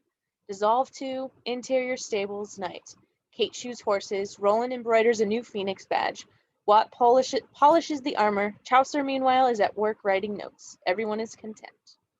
What do you scribble, Jeff? A list of your debts? Tales of knights and nobles. In Latin, of course, I call them the Bristol tales.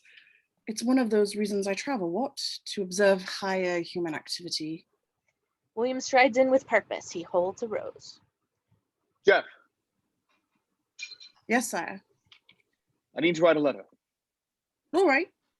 To who? Jocelyn. Make it to Dear Jocelyn. Then put in a bit about her beauty, how her eyes are amazing, and then a poem or 2. Love letter then. No, a bill for lodgings and beer. Finish it with a bit to bring a tear and melt her heart, all right? No, I won't. Not a love letter. Chaucer goes back to his notes, leaving William incredulous. Why not? Because your love letter must come from your heart, not mine.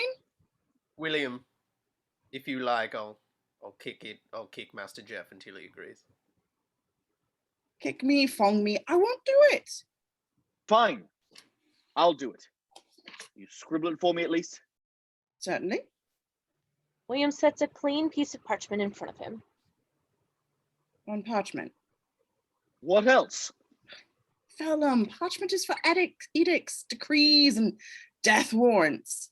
Vellum is for Bibles and pardons and love letters. Scented, of course. I have 1 sheet. Good. Venom. My dearest Jocelyn, I miss you. Chaucer frowns, but dips his pen and prepares to write. Hold! Is that wrong? Your letter. Up to you. Desperate not to make a mistake, William looks to the others. Watt and Roland both shrug. Say something about her breasts. You miss her breasts. Yeah, you could, but I would look above her breasts, William. I miss her throat. Higher. To the heavens.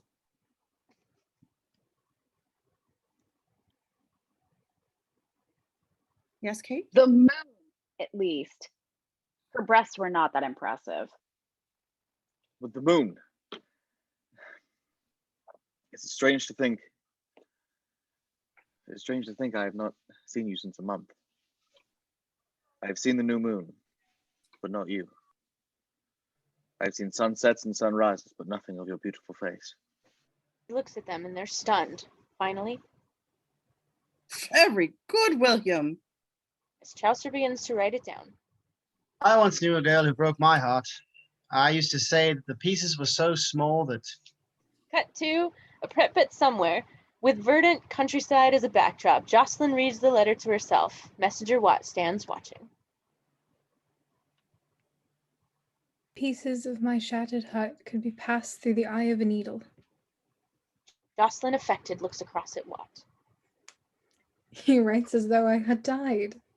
Yes, madam, he dies as well. Interior stables, night. Still letter writing, Watt relates his own broken heart. She used to cook for the Duke of York. I missed her like the sun misses the flower. Exterior parapet, Jocelyn reading, her voice then replaced by William's. Like the sun misses the flower in the depths of winter.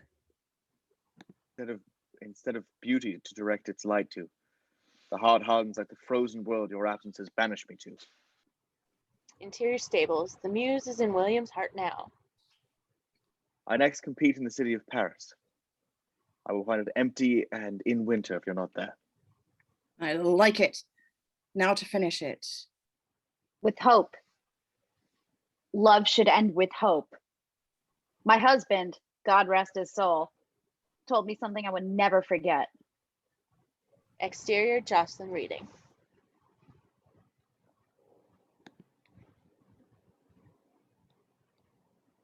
Hope guides me. It is what gets me through the day and especially the night. Hope that after you're gone from my sight, it will not be the last time I look upon you. Tears well in her eyes, and as Watt chokes up as well, back in the stables, Chaucer looks at all of them with a newfound respect. You're all poets. All of you. Finish it with all the love that I possess. William. You mean Ulrich. William looks at him, regretting the name with each use. Exterior. With all the love that I possess, I remain yours, the knight of your heart. Jocelyn holds the letter to her belly, beneath it all an unabashed romantic. Watt waits a discreet beat, and then... My master hoped you might have something to send him in return.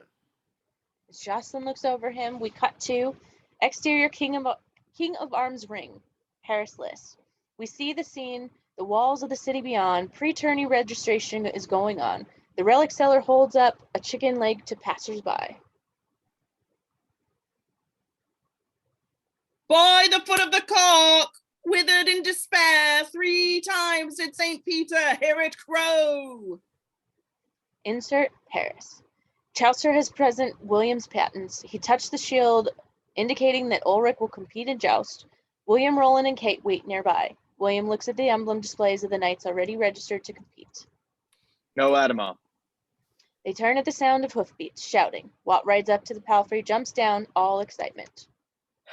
Did you see her? Did you read the letter? Yes, and yes. And? She's coming to Paris.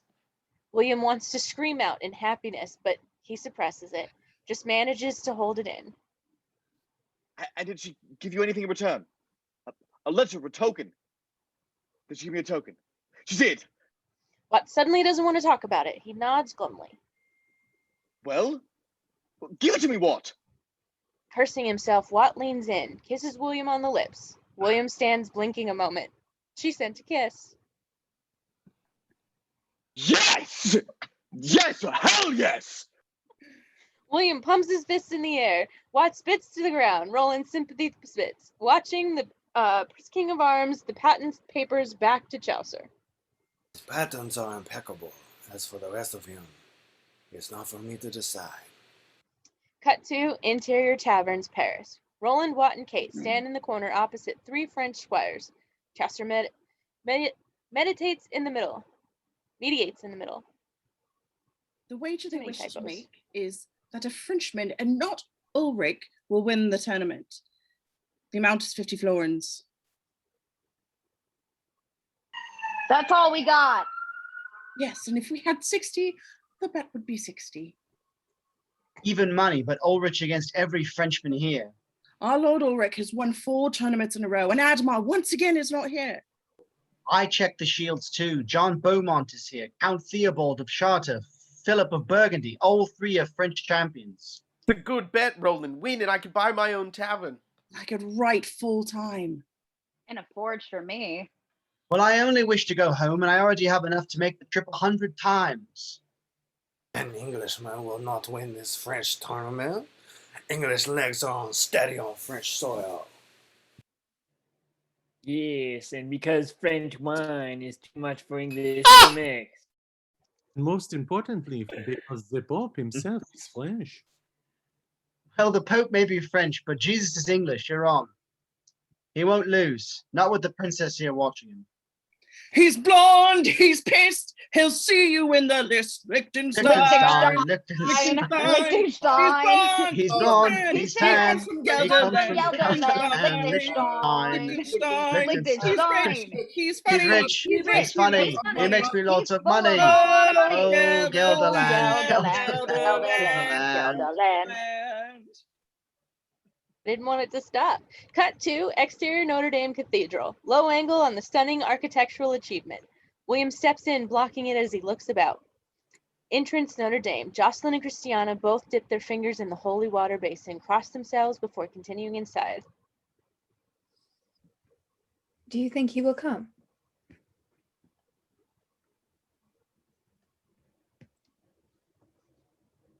As sure as the sun will rise. As they disappear, William rushes in, sliding to a stop across the stone floor. He steps back, dips his fingertips in the water, then holds his hand only to his heart. Left aisle, Notre Dame. Jocelyn pauses, framed by a magnificent stained glass window. William steps up quietly behind her.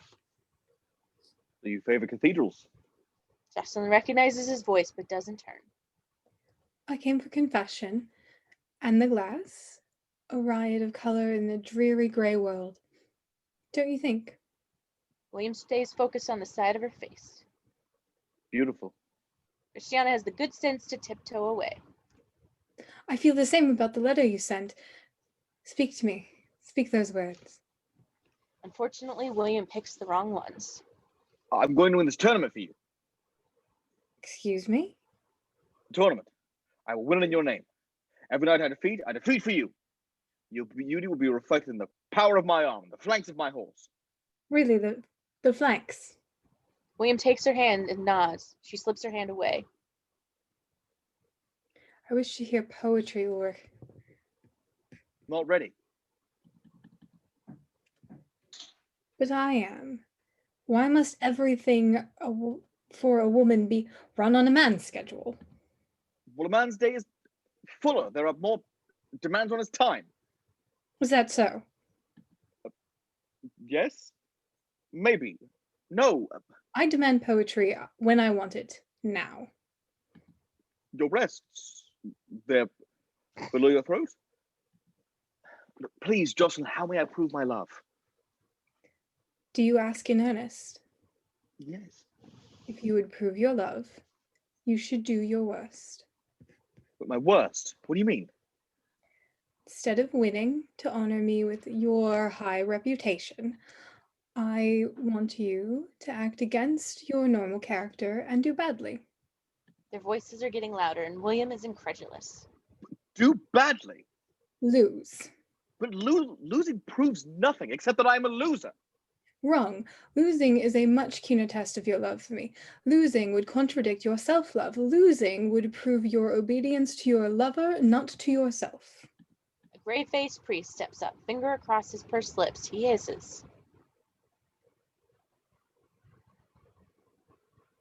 Shh! Shush, woman! Shh! Jocelyn grabs his finger, bends it back. It hurts. Do not shush me and spare him. Begone. She releases him. As the priest hurries away, Jocelyn looks to William. What is your answer? I will not lose. Then you do not love me. Every eye in Notre Dame is on them. They stand there like two tigers. Finally, furious, William turns and strides away. Jocelyn turns and strides the other way. Cut to exterior Paris list.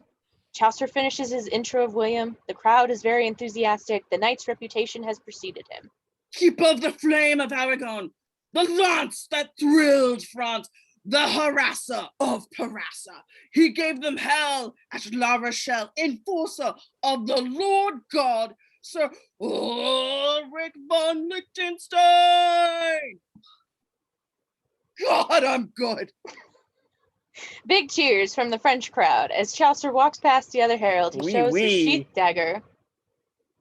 Would you kill yourself, or do you actually mean to follow that? Beyond, Roland and Watt attach William's helmet. He scans the crowd, spots a resplendent Jocelyn in the box seats. Jocelyn, sitting with Christiana, is still pissed. His horse's flanks.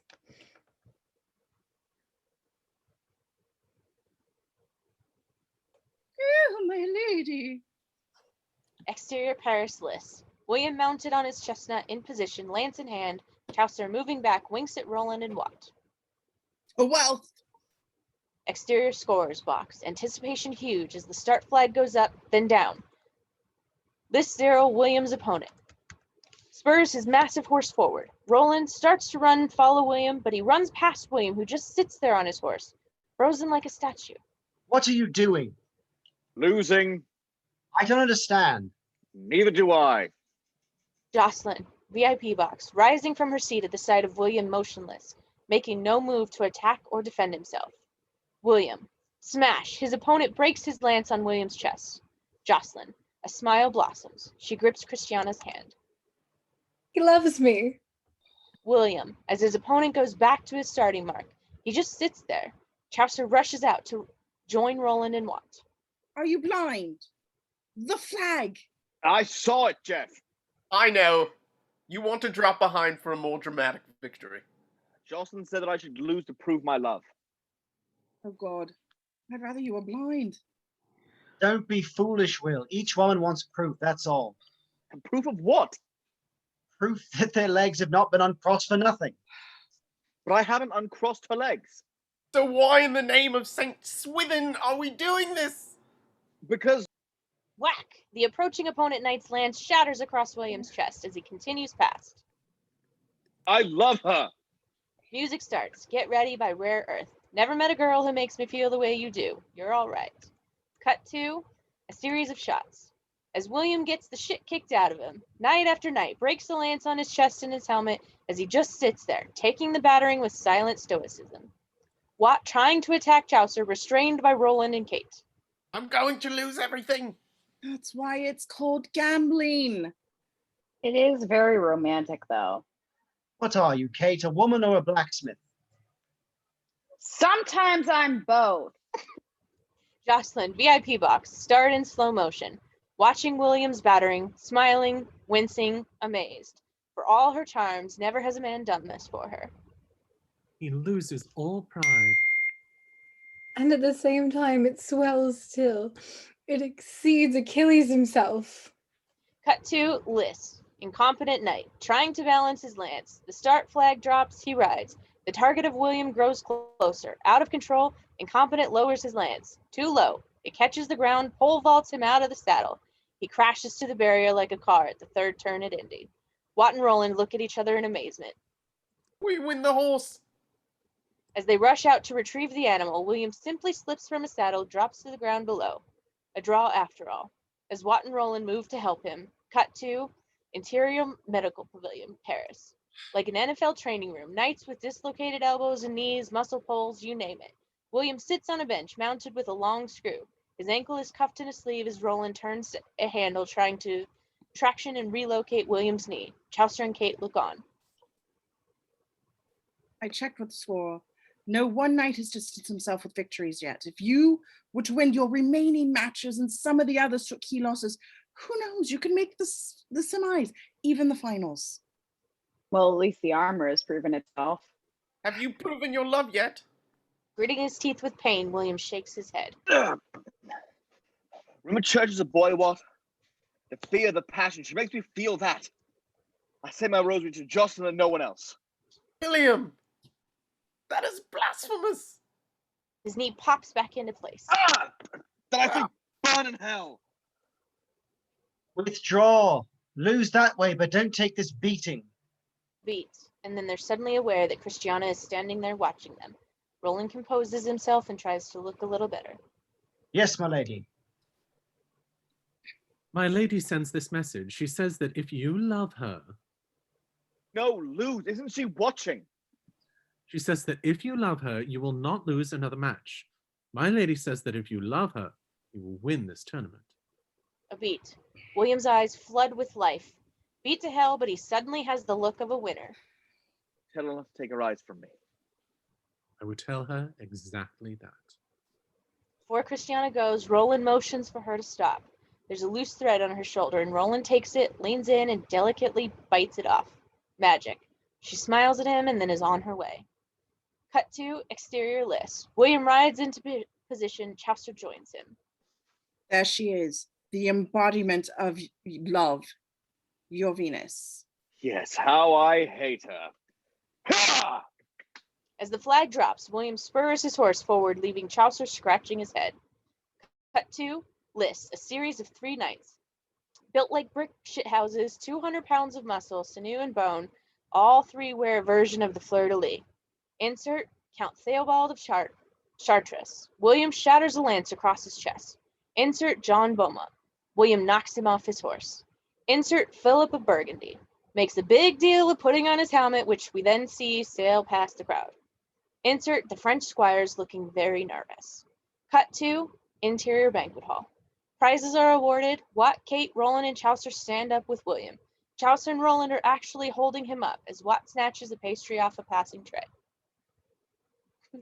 And finally, for the mounted joust and tournament champion, Ulrich von Liechtenstein. Wild applause. Chaucer and Roland release him, hoping for the best. Stiff but hiding the pain, William steps up, receives the crystal-studded golden saddle. Lots of money. He holds it over his head. Ouch. As he shows himself to the crowd, he makes eye contact with Jocelyn. Electricity. Finally, he rejoins his team. My ribs have come apart again. Shove them back. Dissolve to exterior pavilions. Chaucer receives payment from 3 grumpy French squires. 49 and 50. Nice doing business with you.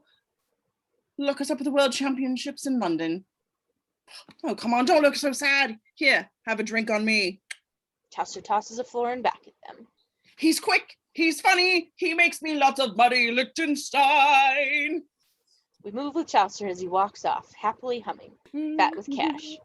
Ahead, William's tent. Try Phoenix on the side. As Chaucer nears, he stops short, steps back in the shadow.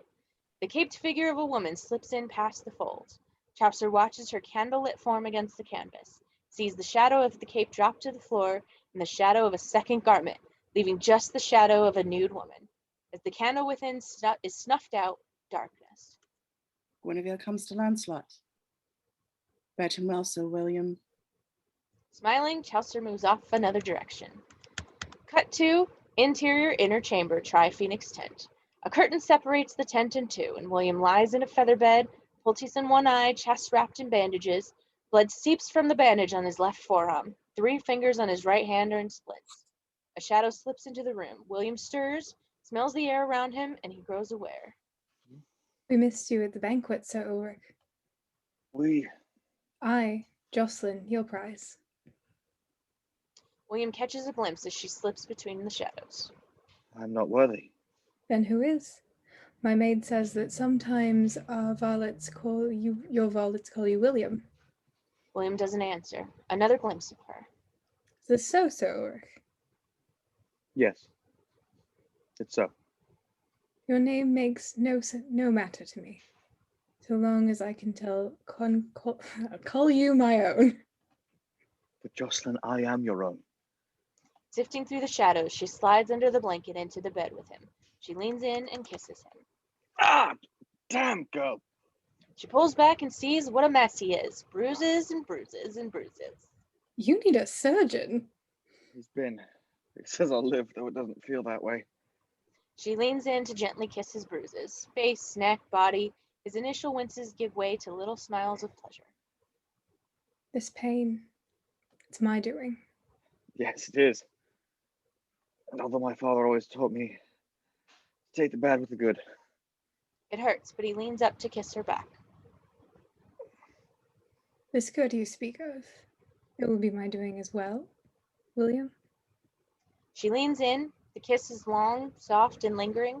And as we leave it to them in our imagination, we dissolve to exterior Flatboat River. Soaked in with thick fog, neither bank is visible. Half a dozen horses stamp nervously as misty tendrils cling to them. Two men pull at a rope running down the side, ferrying the passengers across the river. The passengers are Chaucer, Roland, Watt, Kate, and off to the side, William. All the baggage bears the Tri-Phoenix badge. It's a long way from nothing. William stares at one of the ferrymen, about 40, missing the 3 middle fingers on his right hand. It doesn't stop him hauling. How long since any of you been back? I've only been gone 4 months. 2 years for me. 3 years for my eyes. 5 long years. William still stares at the man's hand. William? 15 years. Flashback. The man pulling the rope, suddenly in his early 20s. William is now young William, maybe 10. His father stands beside him carrying a bedroll. 2 fingers, gestures. Is to be apprenticed then? William's father looks at the 2 fingers and finally nods. How long then? 7 years. 2 fingers nods, spits over the side. It is what it is. As they near the far shore, a knight waits with his retinue. They all wear a leaping white stag as the heraldic badge. If you remember, that's the device William wore in the opening. Sir Actor? The knight, Sir Actor, turns to look him over. I'm the Thatcher. I spoke to you outside London Stadium. Yes, of course. This is the boy. William's father looks at his son and nods again. You got most of your teeth? William pulls back his lips in a grimace and shows his teeth. I'll show you a great wide world full of adventure, marvels that you've not dreamt of. If you can pack a horse, lead it. Frightened, William nods that he can. Sir Ector points to a palfrey with gear piled before it. And say goodbye to your father, and get started.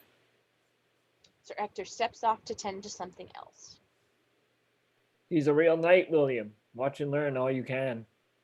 William nods solemnly. His father sets down the bedroll, gets on one knee, embraces the boy. He chokes up. It's all I can do for you, son. Now, go change your stars and leave a better life than I have. William's father stands, steps back on the ferry. 2 fingers pulls away. William watches, tears on his face. Father, I'm afraid. Several of the varlets let out not-so-sympathetic laughs. Of what? I won't remember how to get home. Don't be foolish, William. You just follow your feet. William's father waves goodbye, disappears into the fog. Cut back to exterior Flatboat River, where 18 years later, the same ferryman is bringing William back as the fog clears to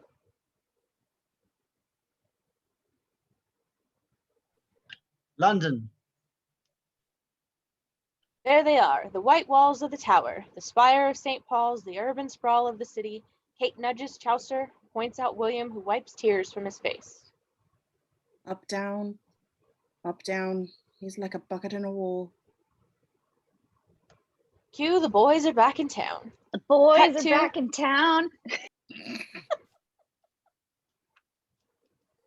Cut to exterior tournament grounds, London. Located between St. Paul's and Cheapside, construction is wrapping on parts of the grandstands. They're massive. They'll hold 10,000 people easily.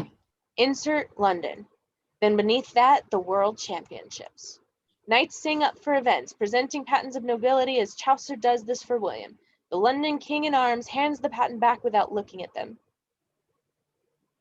No need to introduce Sir Ulrich. More noble knight we haven't seen. In fact, I've got my money on him. How's his health? Physically or mentally? The King of Arms tries to figure that answer out. Chaucer stops short, spots the emblem of the entered knight, a boar. Count Adamar has entered. This morning. But everything you've got.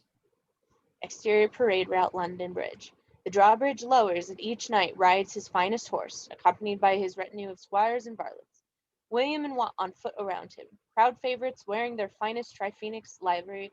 Cut to exterior tubeside near to stadium. Like the Rose Bowl parade, the crowd is 6 deep on either side. Vendors hawk. Found in Turin, the shroud which covered our Christ in the tomb. Only 2 left. Emotion for William as he waves at a boy who stands at the top of the stocks, just like he once did. News! Adamar is here. He's entered. William clenches his fists. Yes. They slow, allowing their retinues to pass. He must have grown bored with whatever where they're fighting. No, the Black Prince forced him to disband his army.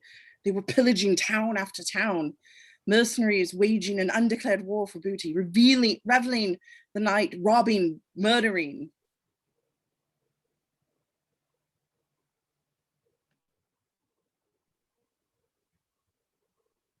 Committing the oldest sins in the newest ways. They all look back where Admer rides up. Coming alongside William, he bumps Chaucer away with his horse, almost knocking his herald on his ass. Still riding. Sir Ulrich, at last we have the chance to face each other again, and at the World Championship. As I promised you before, Adamar, you'll look up at me from the flat of your back. Move with them as we enter exterior London Stadium. Over the applause of the crowd in the stands. Let the past die. You've done well in my absence, on the field and off, I'm told. Winning trophies, horses, women. Put them in that order? Generally, with a few exceptions. Admar looks at the VIP box and Jocelyn, the exception. Beautiful.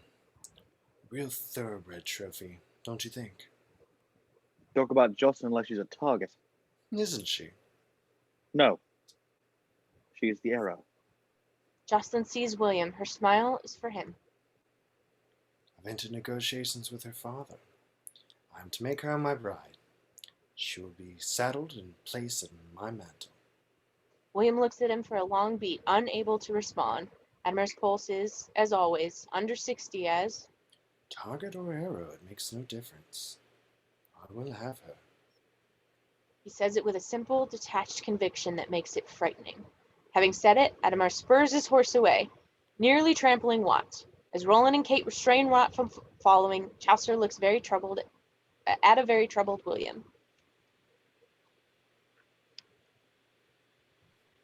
Armor vincit omnia, William. Love conquers all. Does it? Yeah, well, hatred doesn't do a bad job either. Cut to exterior lists. William versus an elephant knight. The stands shake under the force of the crowd chanting, "Ore! Ore!" Chaucer tries to introduce him, but can't be heard over the din. Kate, nailing the horse on the field, looks up in amazement. Wat and Roland grin, urge them on. They say it better than I can. Finally, the flag is dropped. As the knights rush at each other, the camera rushes up to the VIP box to find Admir watching with the old retired knight. We hear impact, the crowd roar. William has won 4-1. So that's the Ulrich that's torn up the tour? Magnificent. This is a weakness.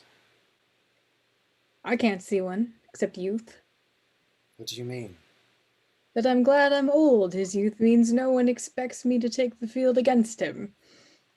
But how would you beat him? The retired knight shrugs.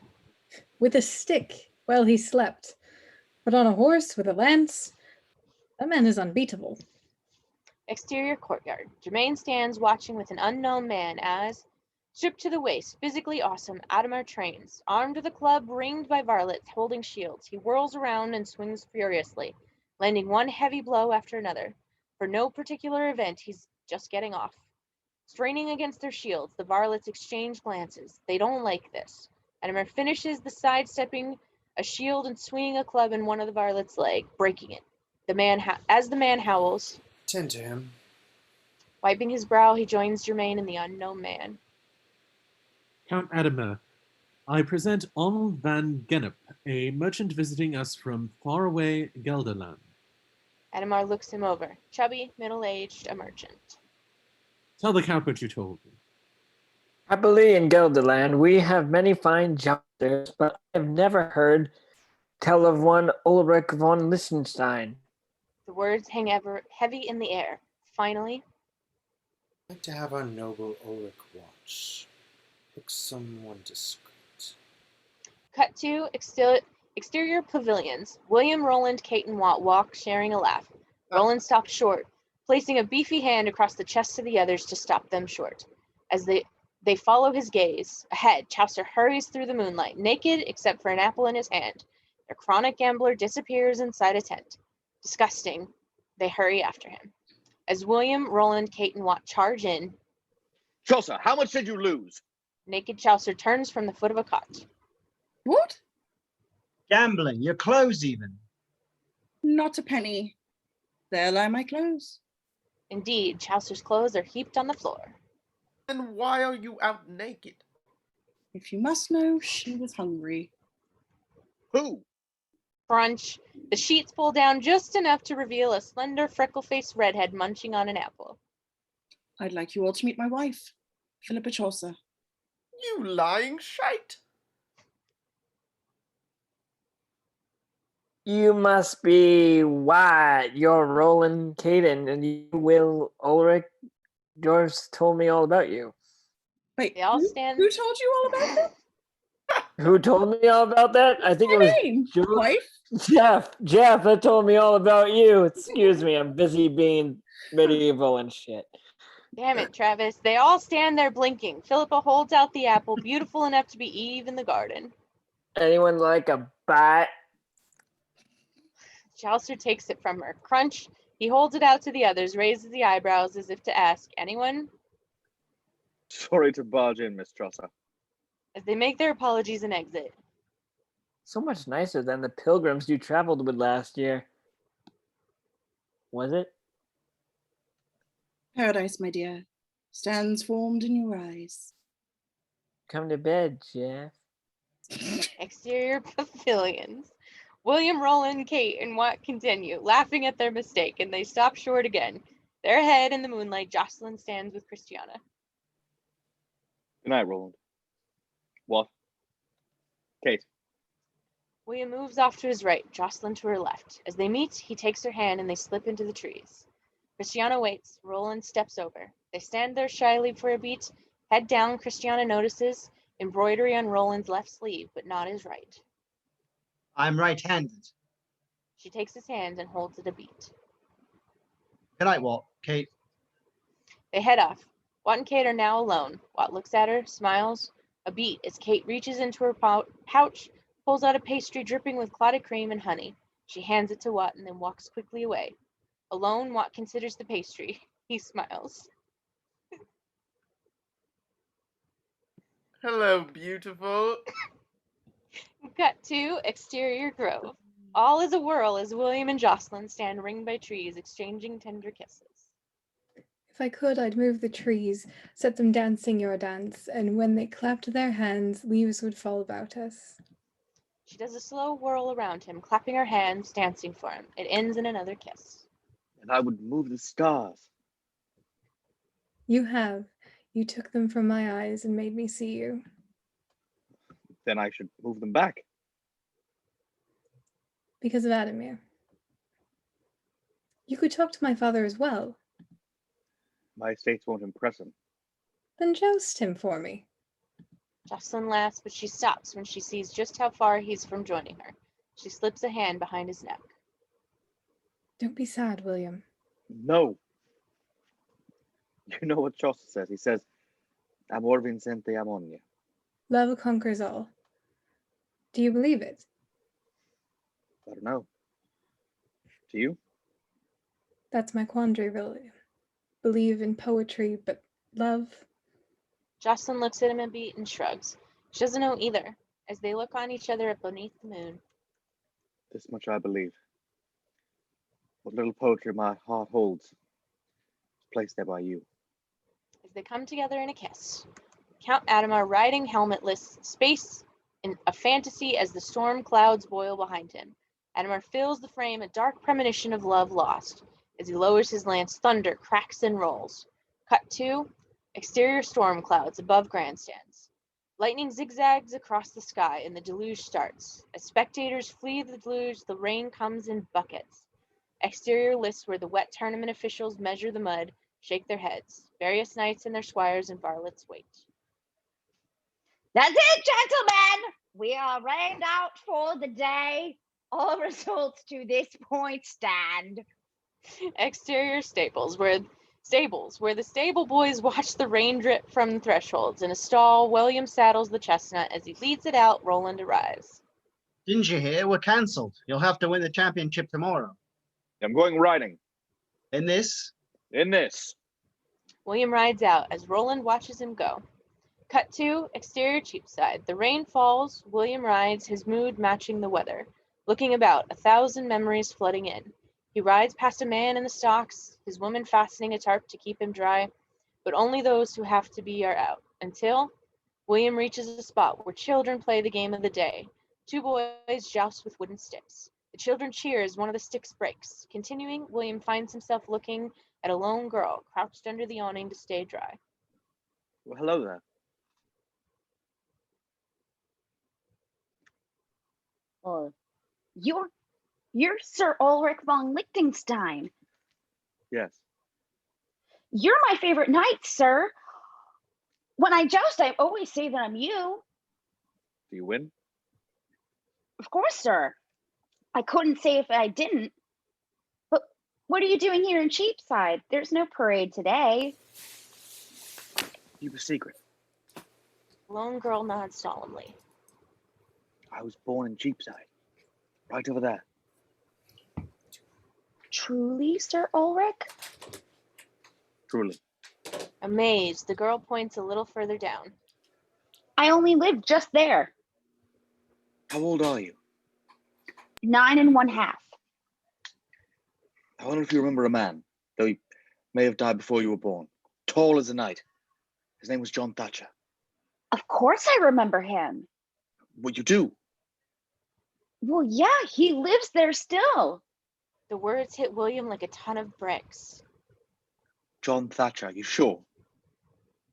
The fishmonger's wife looks after him. Sometimes we see him sitting in the window, but no one knows why. What do you mean? Well, he's blind, sir. Take me to him. The girl starts off with William following on the chestnut. 6 doors down, watching out of earshot, is Germain's spy. Cut to interior stairs, Cheapside apartment. Twisting, no building codes here, the girl leads William up. They stop below an open door at the top, and William gives the girl a gold florin. Her eyes go wide. Look after my horse. Yes, sir. The girl bounds down the steps, and for the first time in a long time, William is scared. He stands there until... Just follow your feet. William's father, his strength broken, sits, eyes milky with cataracts. Working by feel, he loops twine into a fishing net. This is how he gets by. He suddenly hesitates. Is someone there? Aye. May I come in? If you're here for the net, I haven't finished it. Come back tomorrow. There's no rain in the sky. Certain there is. Who are you? A knight. My name is Ulrich. Ulrich. I hear that name chanted from the stadium. What business do you have here? I have word, Master Thatcher. Word of your son. The only sound is water dripping from the leak in the roof. Of my William? Come in, sir. William enters, his father staring even though he's blind. What word does he live? William places his hand on his father's shoulder. Oh, yes. He's very well. He wanted you to know that he changed the stars after all. William's father covers his face with his hand. He takes him a long time to find his voice again. And has he followed his feet? Has he found his way home at last? Yes. William's father reaches up, blindly touches William's chest, traces the emblem on his tunic, and reaches up to touch his son's face. Oh, William! Oh, my boy! And he cries. And just for a minute, William is 10 years old again, and he melts into his father's arms. Dissolve to exterior window, the solar night. The rain falls, a warm glow shines from inside. No more crying. We hear laughter. Joy has shown its other face. I should like to meet this Watt and Roland as well. Oh, you will, father, you will. Interior solar. Williams smiles to see his father laugh. Candles burn, there's food all around, and wine. And what of women? Is there any certain is there a certain one of or many? There's a certain one. A quiet beat, and William looks up the ceiling where the rain drips down. Oh, but the sleek won't do, father. Not in the chamber of a Thatcher. For a blind Thatcher, it's quite fitting. Cut to exterior lane. Jermaine's spy rides up and stops in the shadows. Count Adamar rides up, stopping alongside him. The spy points upward to the lit window of the solar. Up there, my lord, all day long. Adamar wonders. They see William climb out of the window, pull himself up easily onto the roof. Curiosity raging, Adamar gives the spy his reins and dismounts. Wait here. Interior stairs, the apartment. Adamar makes his way up, reaches the top, and looks in. Where William's father sits alone, drip, drip. Seeing his blind, Adamar enters. His feet creak on the floor. William, William's father holds out his hand. give me your hand, son. Adamar steps over and places his hand in the old man's. They're strong but not scared, like a Thatcher's. Truly, you've the hands of a knight. A creak overheard, and then dripping stops. Then Dang, I did it, father. William's father lets go and draws his own hands back. Who are you? Adamar smiles to himself, then quietly slips out of the door. William's father reaches out, but only touches air. Dissolve to exterior sky over London, morning. Dead gray, and then a break in the clouds. Sunlight steams down like God himself was reaching down. Maybe he's got tickets to the tournament. Cut to exterior grandstand. Flourishing fanfares from the trumpeters as spectators fill the seats. A glorious day for sport. Cut to exterior courtyard garden. Seen from above, Jocelyn walks silently among the blooms, in love. She smells one flower, puts another in her hair, and twists the stem of the third between her fingertips. Christiana enters with Adamar in two. She presents him with a half-apologetic shrug. Jocelyn smiles and dismisses her. As Christiana leaves, Adamar begins to speak. Serious, his best heavy-hearted news look on his face as he tells Jocelyn something. Her smiles fade as she listens. The flower slips from her hand and falls to the ground. She looks for a moment like her knees are going to buckle. Adamar steps forward and places a hand on her shoulder, his foot crushing the flower as he does so. The lip readers in the audience will be able to make out, "I'm sorry." The fire returns to her eyes as she looks back at him, and she slaps him, hard enough to turn his face. Adamar looks back, she slaps him harder. This girl's got an arm on her. Jocelyn turns and walks out of the garden. Adamar dabs at the blood running from his nose, so it goes for the messengers. Interior pavilion. Kate nails a horseshoe into the chestnut's hoof. Watt and Roland get an ebullient Williams armor on and cinched. Can't help but grin as he tells them. Alive! Can you imagine? I thought he was dead, which is mad. He was always so strong, always. I remember once. Chaucer enters with Jocelyn. They both look terrible. Jocelyn, well, this day just gets better. They just stand there. Neither can bring themselves to tell him. As William catches the vibe, so does Roland. Did someone die? Sir Ulrich von Liechtenstein. They'll bury him any moment now. What? Adamir followed you last night to Cheapside. He says he saw your father. I was asked for your patents. They were waiting at the lists. They're going to arrest you. William says nothing. He's eerily calm.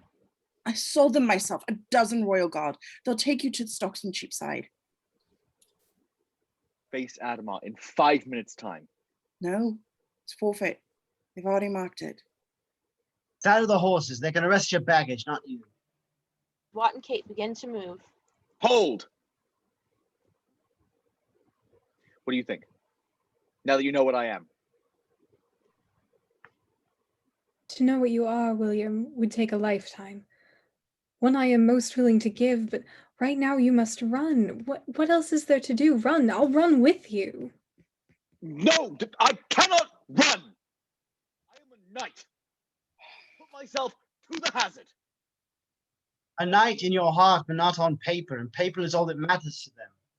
Just shakes his head. He still can't believe this. William, I love you. I love you. You. And I won't see you led away, bound for the stocks. No. God damn your pride. It's you and only you that won't see you run. My pride is the only thing that they can't take from me. Oh, but they can and will. I'll love they cannot take. And where will we live? In my hovel with the pigs inside with the windows so they won't freeze? Tears in her cheek are heartbreaking. Yes, with the pigs, by God, the pigs. Poor can marry for love. You speak of what you don't know. There is more money in the dress you wear than we see in a year. The poor don't have time for love. They're too busy trying to stay alive. Please, William, run for love. I beg you. He can't face her on that one. He turns to Roland. You have me run. Yes. And Jeff, you? I beg it as well, with all the pieces of my heart. William turns to the toughest one of the bunch. What?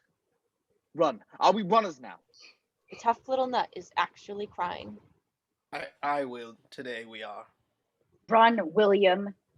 They're all in agreement except No! I will not run for nothing, for no one. I am a knight. furious. William fastens the last strap on his chest armor. Mounting his horse, he rides out. Well, boys, all good things must end. Let's end them together. Roland, Chaucer, and Watt exchange resignation and hurry after him. Jocelyn watches. I want to fly away from him, but if he didn't follow, I think I would die. Kate puts a comforting hand on her shoulder and hurries after William herself, leaving Jocelyn all alone. Cut to hero shot, entering London lists. William riding toward us, flanked by Chaucer, Roland, Watt, and Kate. They look grim. They also look as noble as the royal family itself. And as they move out onto the list, London King of Arms turning, watching with contempt, then moving to intercept William as he takes the starting position, accompanied by another official and soon after the dozen royal guardsmen.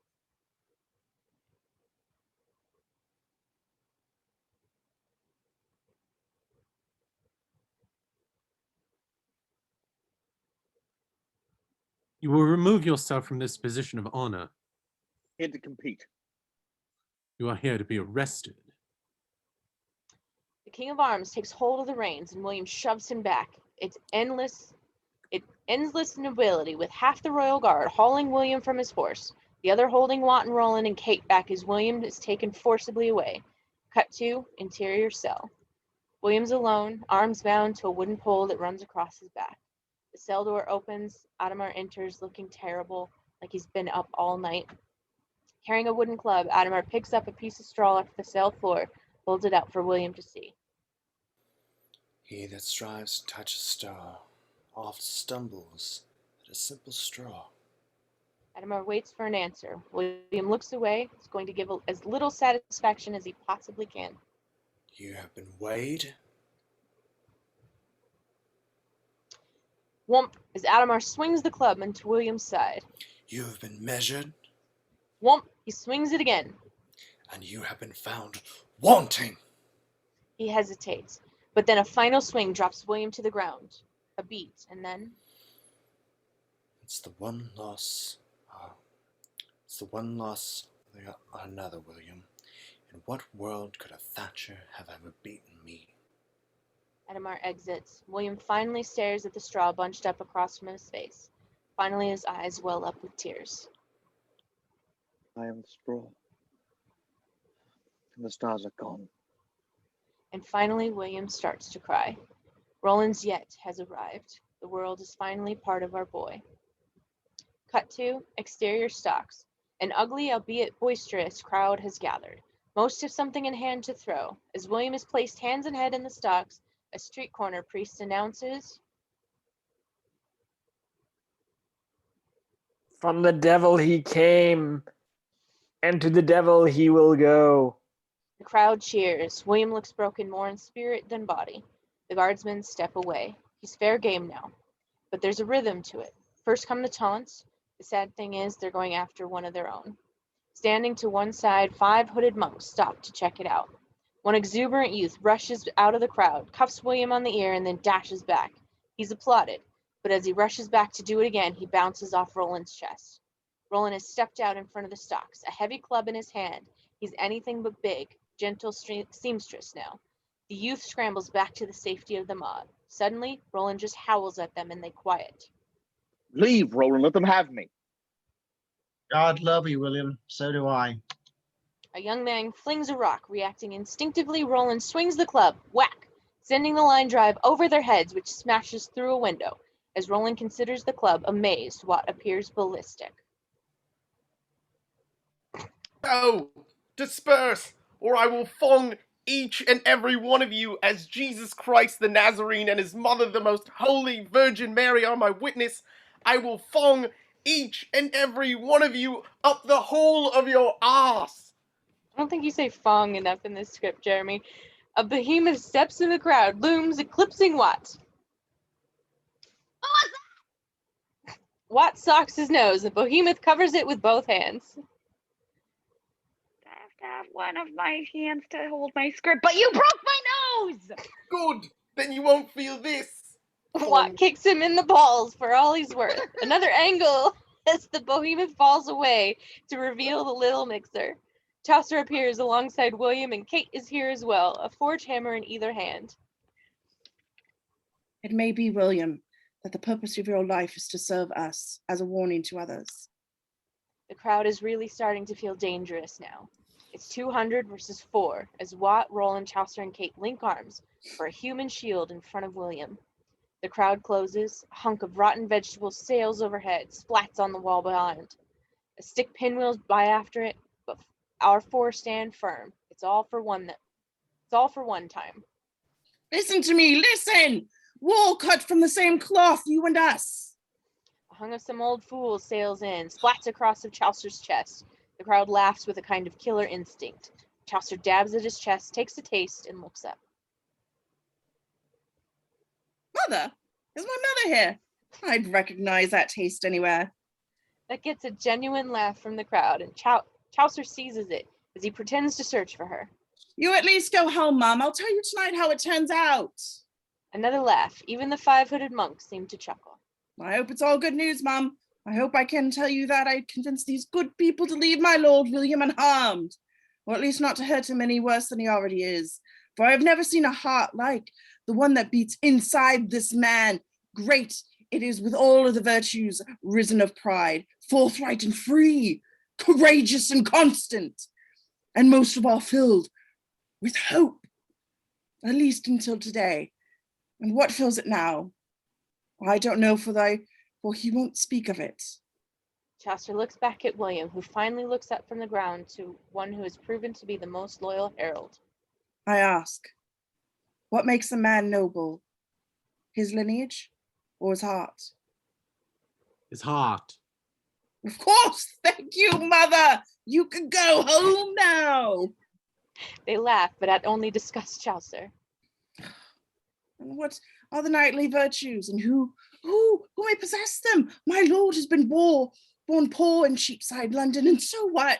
For he is as true as steel and no truer, for he is like gold to me and to all who truly know him. Affirmative nods from William's assembled bodyguards. He is gold and we are merely iron.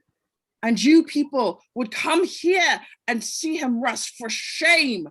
For if gold would rust, what should iron do? The words echo across the silence. Indeed, they do feel shame, and Chaucer may have saved him. Leave him now. Leave him to his sorrow. Isn't that enough? Ulrich. His name is William. William it is. Another voice takes up his name, and soon they're chanting it, stomping their feet like they did in the grandstands. Wat steps to Chaucer and embraces him. And then the 5 monks start forward, one in the lead. He reaches up for his cowl, a heavy scar across his right hand. He flings off the cowl in a flourish. It's Edward the Black Prince, the other 4 knights of his household. A buzz runs through the crowd as he's recognized. He looks at them all and finally resting his eyes on William. What a pair we make, both trying to hide who we are, unable to do so. Your men love you. If I knew nothing else about you, that would be enough. But you also tilt when you should withdraw. That is knightly too. Release him. William is unlocked. The Black Prince motions over him over. William moves like a man recently beaten with a club. The Black Prince looks to the crowd and wings it. He may appear to be of humble origins, but my personal historians have discovered he's descent from an ancient royal line. This is my word, and as such is beyond constant station. The Black Prince draws his sword and looks to William. Now, if I may repay the kindness you once showed me, take a knee. It hurts, but William manages to get to one knee. By the power invested in me by Father King Edward, and by all the witnesses here, I dub thee Sir William. Edward touches his sword flat on both William's shoulders, knighting him. He then gives William a hand to his feet. Rise, Sir William. Thank you, Lord. Can you joust? What? There's my tournament to finish. Oh, are you fit to compete, or shall the forfeit stand? I'm fit. I'll have your opponent informed of it. For him on the list. As William turns in disbelief to Watt and Roland, we cut to exterior lists World Championships. The lace is rocking. The Black Prince takes the royal box. At one end of the list, Germain introduces Count Adhemar. As Germain drones, Adhemar confers with his squire, Varlet Spy. They form a circle, examining a lance. Adhemar looks at the coronal on the tip. Are you sure? Aye, it's nothing but spun sugar and boot black. Adhemar puts his fist around the coronal. It turns to dust in his hand, revealing a lethal-looking point. Adhemar casually snaps off the tip so no one sees. Bring me another. William, staring up in the stands, the seats Jocelyn usually occupies are empty. She's not here. William tries to get up on the chestnut, but it hurts. As Watt and Roland get him into the saddle, Chaucer hands him a lance. It's a small target, Will, but aim for his heart. Count Adhemar given the lance as well. We just see him smile at his cruel secret before lowering his visor. In the VIP box, the Black Prince nods at attorney official who drops the starting flag. And we're overheard drooping down. The 2 riders hurtle for the point of impact. William's lance deflects, unbroken off Adhemar's armor, even as Adhemar's lance penetrates William's armor. William howls as the lance shatters, leaving the last 2 feet sticking out of William's right shoulder. As William corkscrews off to the left, 1 flag goes up for Adhemar, none for William. Watt and Roland catch up to William. He's in agony, although it doesn't look lethal. I'll fetch the surgeon, Will. No, you're the surgeon now. Be quick. Roland reaches up, wrenches the head of the lance free. William shudders but holds. No! Roland touches his fingertip to the bloody, very sharp point. Watt looks back over his shoulder to where Adhemar waits back in the position 1. He's tipped it. 2-1. Give me the 1 or I forfeit. As Roland leads William back to the starting point, Watt rushes over to a field official. As exterior Adhemar lists, the field official steps over to Adhemar, who waits, second lance in hand. I'm sorry, Count Adhemar, but your opponent has bid me examine your coronal. With disdain, Adhemar lowers his lance. The field official grabs hold, tries to wrench it off. Legitimate, it doesn't budge. As the field official waves the protest off, William receives his lance from Watt. They set the end in the cradle, but as William tries to grip, he winces in pain. I can barely grip it. Watt and Roland don't know what to say. With the shoulder wound, the arm is barely functional. The turning official drops the flag. The 2 knights ride at each other. As William lowers his lance, he can't control it. As it pitches wildly, shatter. Adamer's lance breaks squarely, cleanly, and most of all, heavily across William's chest. Once again, Watt and Roland rush over. William's armor is caved in. He pulls off his helmet in great discomfort. I can't breathe. Can't breathe. Can't. Watt and Roland reach up and loosen the straps on the breastplate. William's tunic is bloody on the right side. It's 2 flags to none as Adamer reigns up across the list. As I said, Thatcher, in what world could you ever have beaten me? Such a place does not exist. Only his eyes give way that he's mocking, but then Chaucer is there.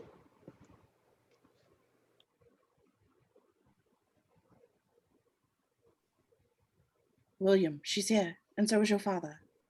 Chaucer points. Jocelyn makes her way down to her seats with Christiana. Between them, they lead William's father. She bid you wear this token, that love conquers all. Chaucer holds up a short surcoat, embroidered in the middle, a heart with a crown over it. William looks back, sees Jocelyn watching him. To follow her anywhere. But first, William looks at Adamar. let's dance, you and I. Eyes flashing. Adamar nods. Wheels start back to 1. Help me with it. They get it on him. It looks good, and he hides the blood as Watt leads the horse back to 1. It's 2 lances to none. You must unhorse him or kill him. That's the only way to win. William's position 1. As William turns to face Adamar, My lance. Watt gives the lance to William, who nearly drops it. No, lash it to my arm. Do it. Watt and Roland exchange an awful look. Roland nods. William closes his hand around it. As they start to bind the long strip of raw hide around his hand and forearm, Adamar sits on his horse. The squire slides a piece of wood into the slot in the back of the saddle. It raises the back 6 inches. No way Adamar's getting knocked off this horse. In the grandstands, the crowd is going crazy as Chaucer steps before it. Good people, I have missed my introduction. But please, please, I pray, hear it now, for I will lay rest the grace in my tongue to speak plainly. Days like these are far too rare to cheapen with heavy-handed words.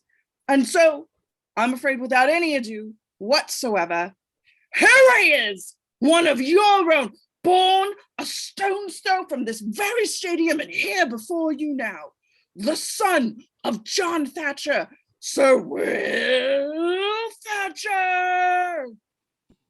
Jocelyn takes William's father's hand in hers. William is invigorated by the words. He rides to his start position under big applause. Watt follows with, That's your name, Will. Sir William Thatcher. Your father heard that. Godspeed, William. turning official raises the flag. Trumpets blow down, and it comes down. Adamar digs in, heaves forward, ready to crush any living thing. William riding helmetless, his life flashes by with each stride. Exterior Cheapside, a flash as William's a 10-year-old boy on the stalks. Someday I'll be a knight. The son of a Thatcher! You might as well try to change the stars. I love you. Exterior Crossroads sunset. A flash of Williams, Watt, and Roland at the crossroads. God love you, William. No one else will. Exterior Street 1, ruin. A flash of Jocelyn, the first time William saw her. She makes me feel like a poet. Exterior Londonless. William grits his teeth, leans into his lance. Enforcer of the Lord God. Exterior Barn, twilight. A flash of William's father on the roof. Father, look. The stars.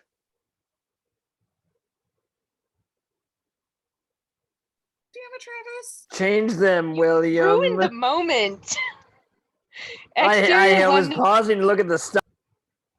exterior London Stadium, day. A flash as 10-year-old William listens outside London Stadium as the crowd cheers. William. William. William. Exterior London lists, and the boy is a man once again, and the roar of identity sounds from his throat. William! Exterior London lists, his lance exploding across Adamar's chest. It's that Zen thing about archers. Adamar, the back of his saddle snaps off, and he tumbles heels over head off the ramp of his horse. He falls in slow motion as we flash to the near future where Watt leans over him. Exterior London lists. You have been weighed. Roland leans over him and his smile is huge. You have been measured. Hayton and Chaucer lean over him.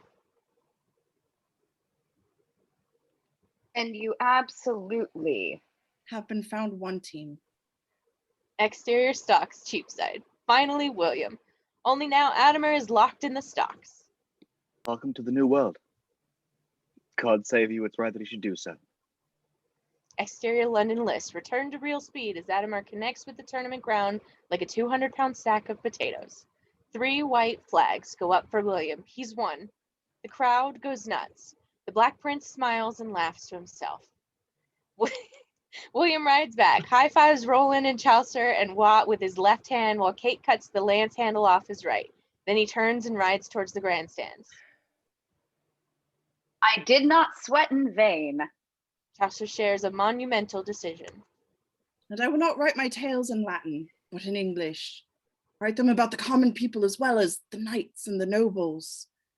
The hell are you talking about? Don't you see, Roland? All human activity lies within the artist's scope. All of it. What he's saying is there's no translation in Latin for I'll fung you up the hole in your ass. Exactly. In the stands, William reaches from his horse to embrace his father. Then he looks to Jocelyn gravely, humbly. To know you will take 2 lifetimes. Could you ride with me now so that I may begin to learn? Of course. But I'm really quite simple. Then he pulls Jocelyn onto his horse, kissing her forever. And as they ride across the length of the list to the cheers of the adoring crowd, Queen rocks, we are the champions. We are the champions, my friends. Brown, brown, we'll keep on fighting till the end. Oh my God. Everyone. We are the champions. Amazing. Amazing. Yeah. Fantastic job, everyone. If you were watching, thank you for watching, and I hope you enjoyed. Have a good night.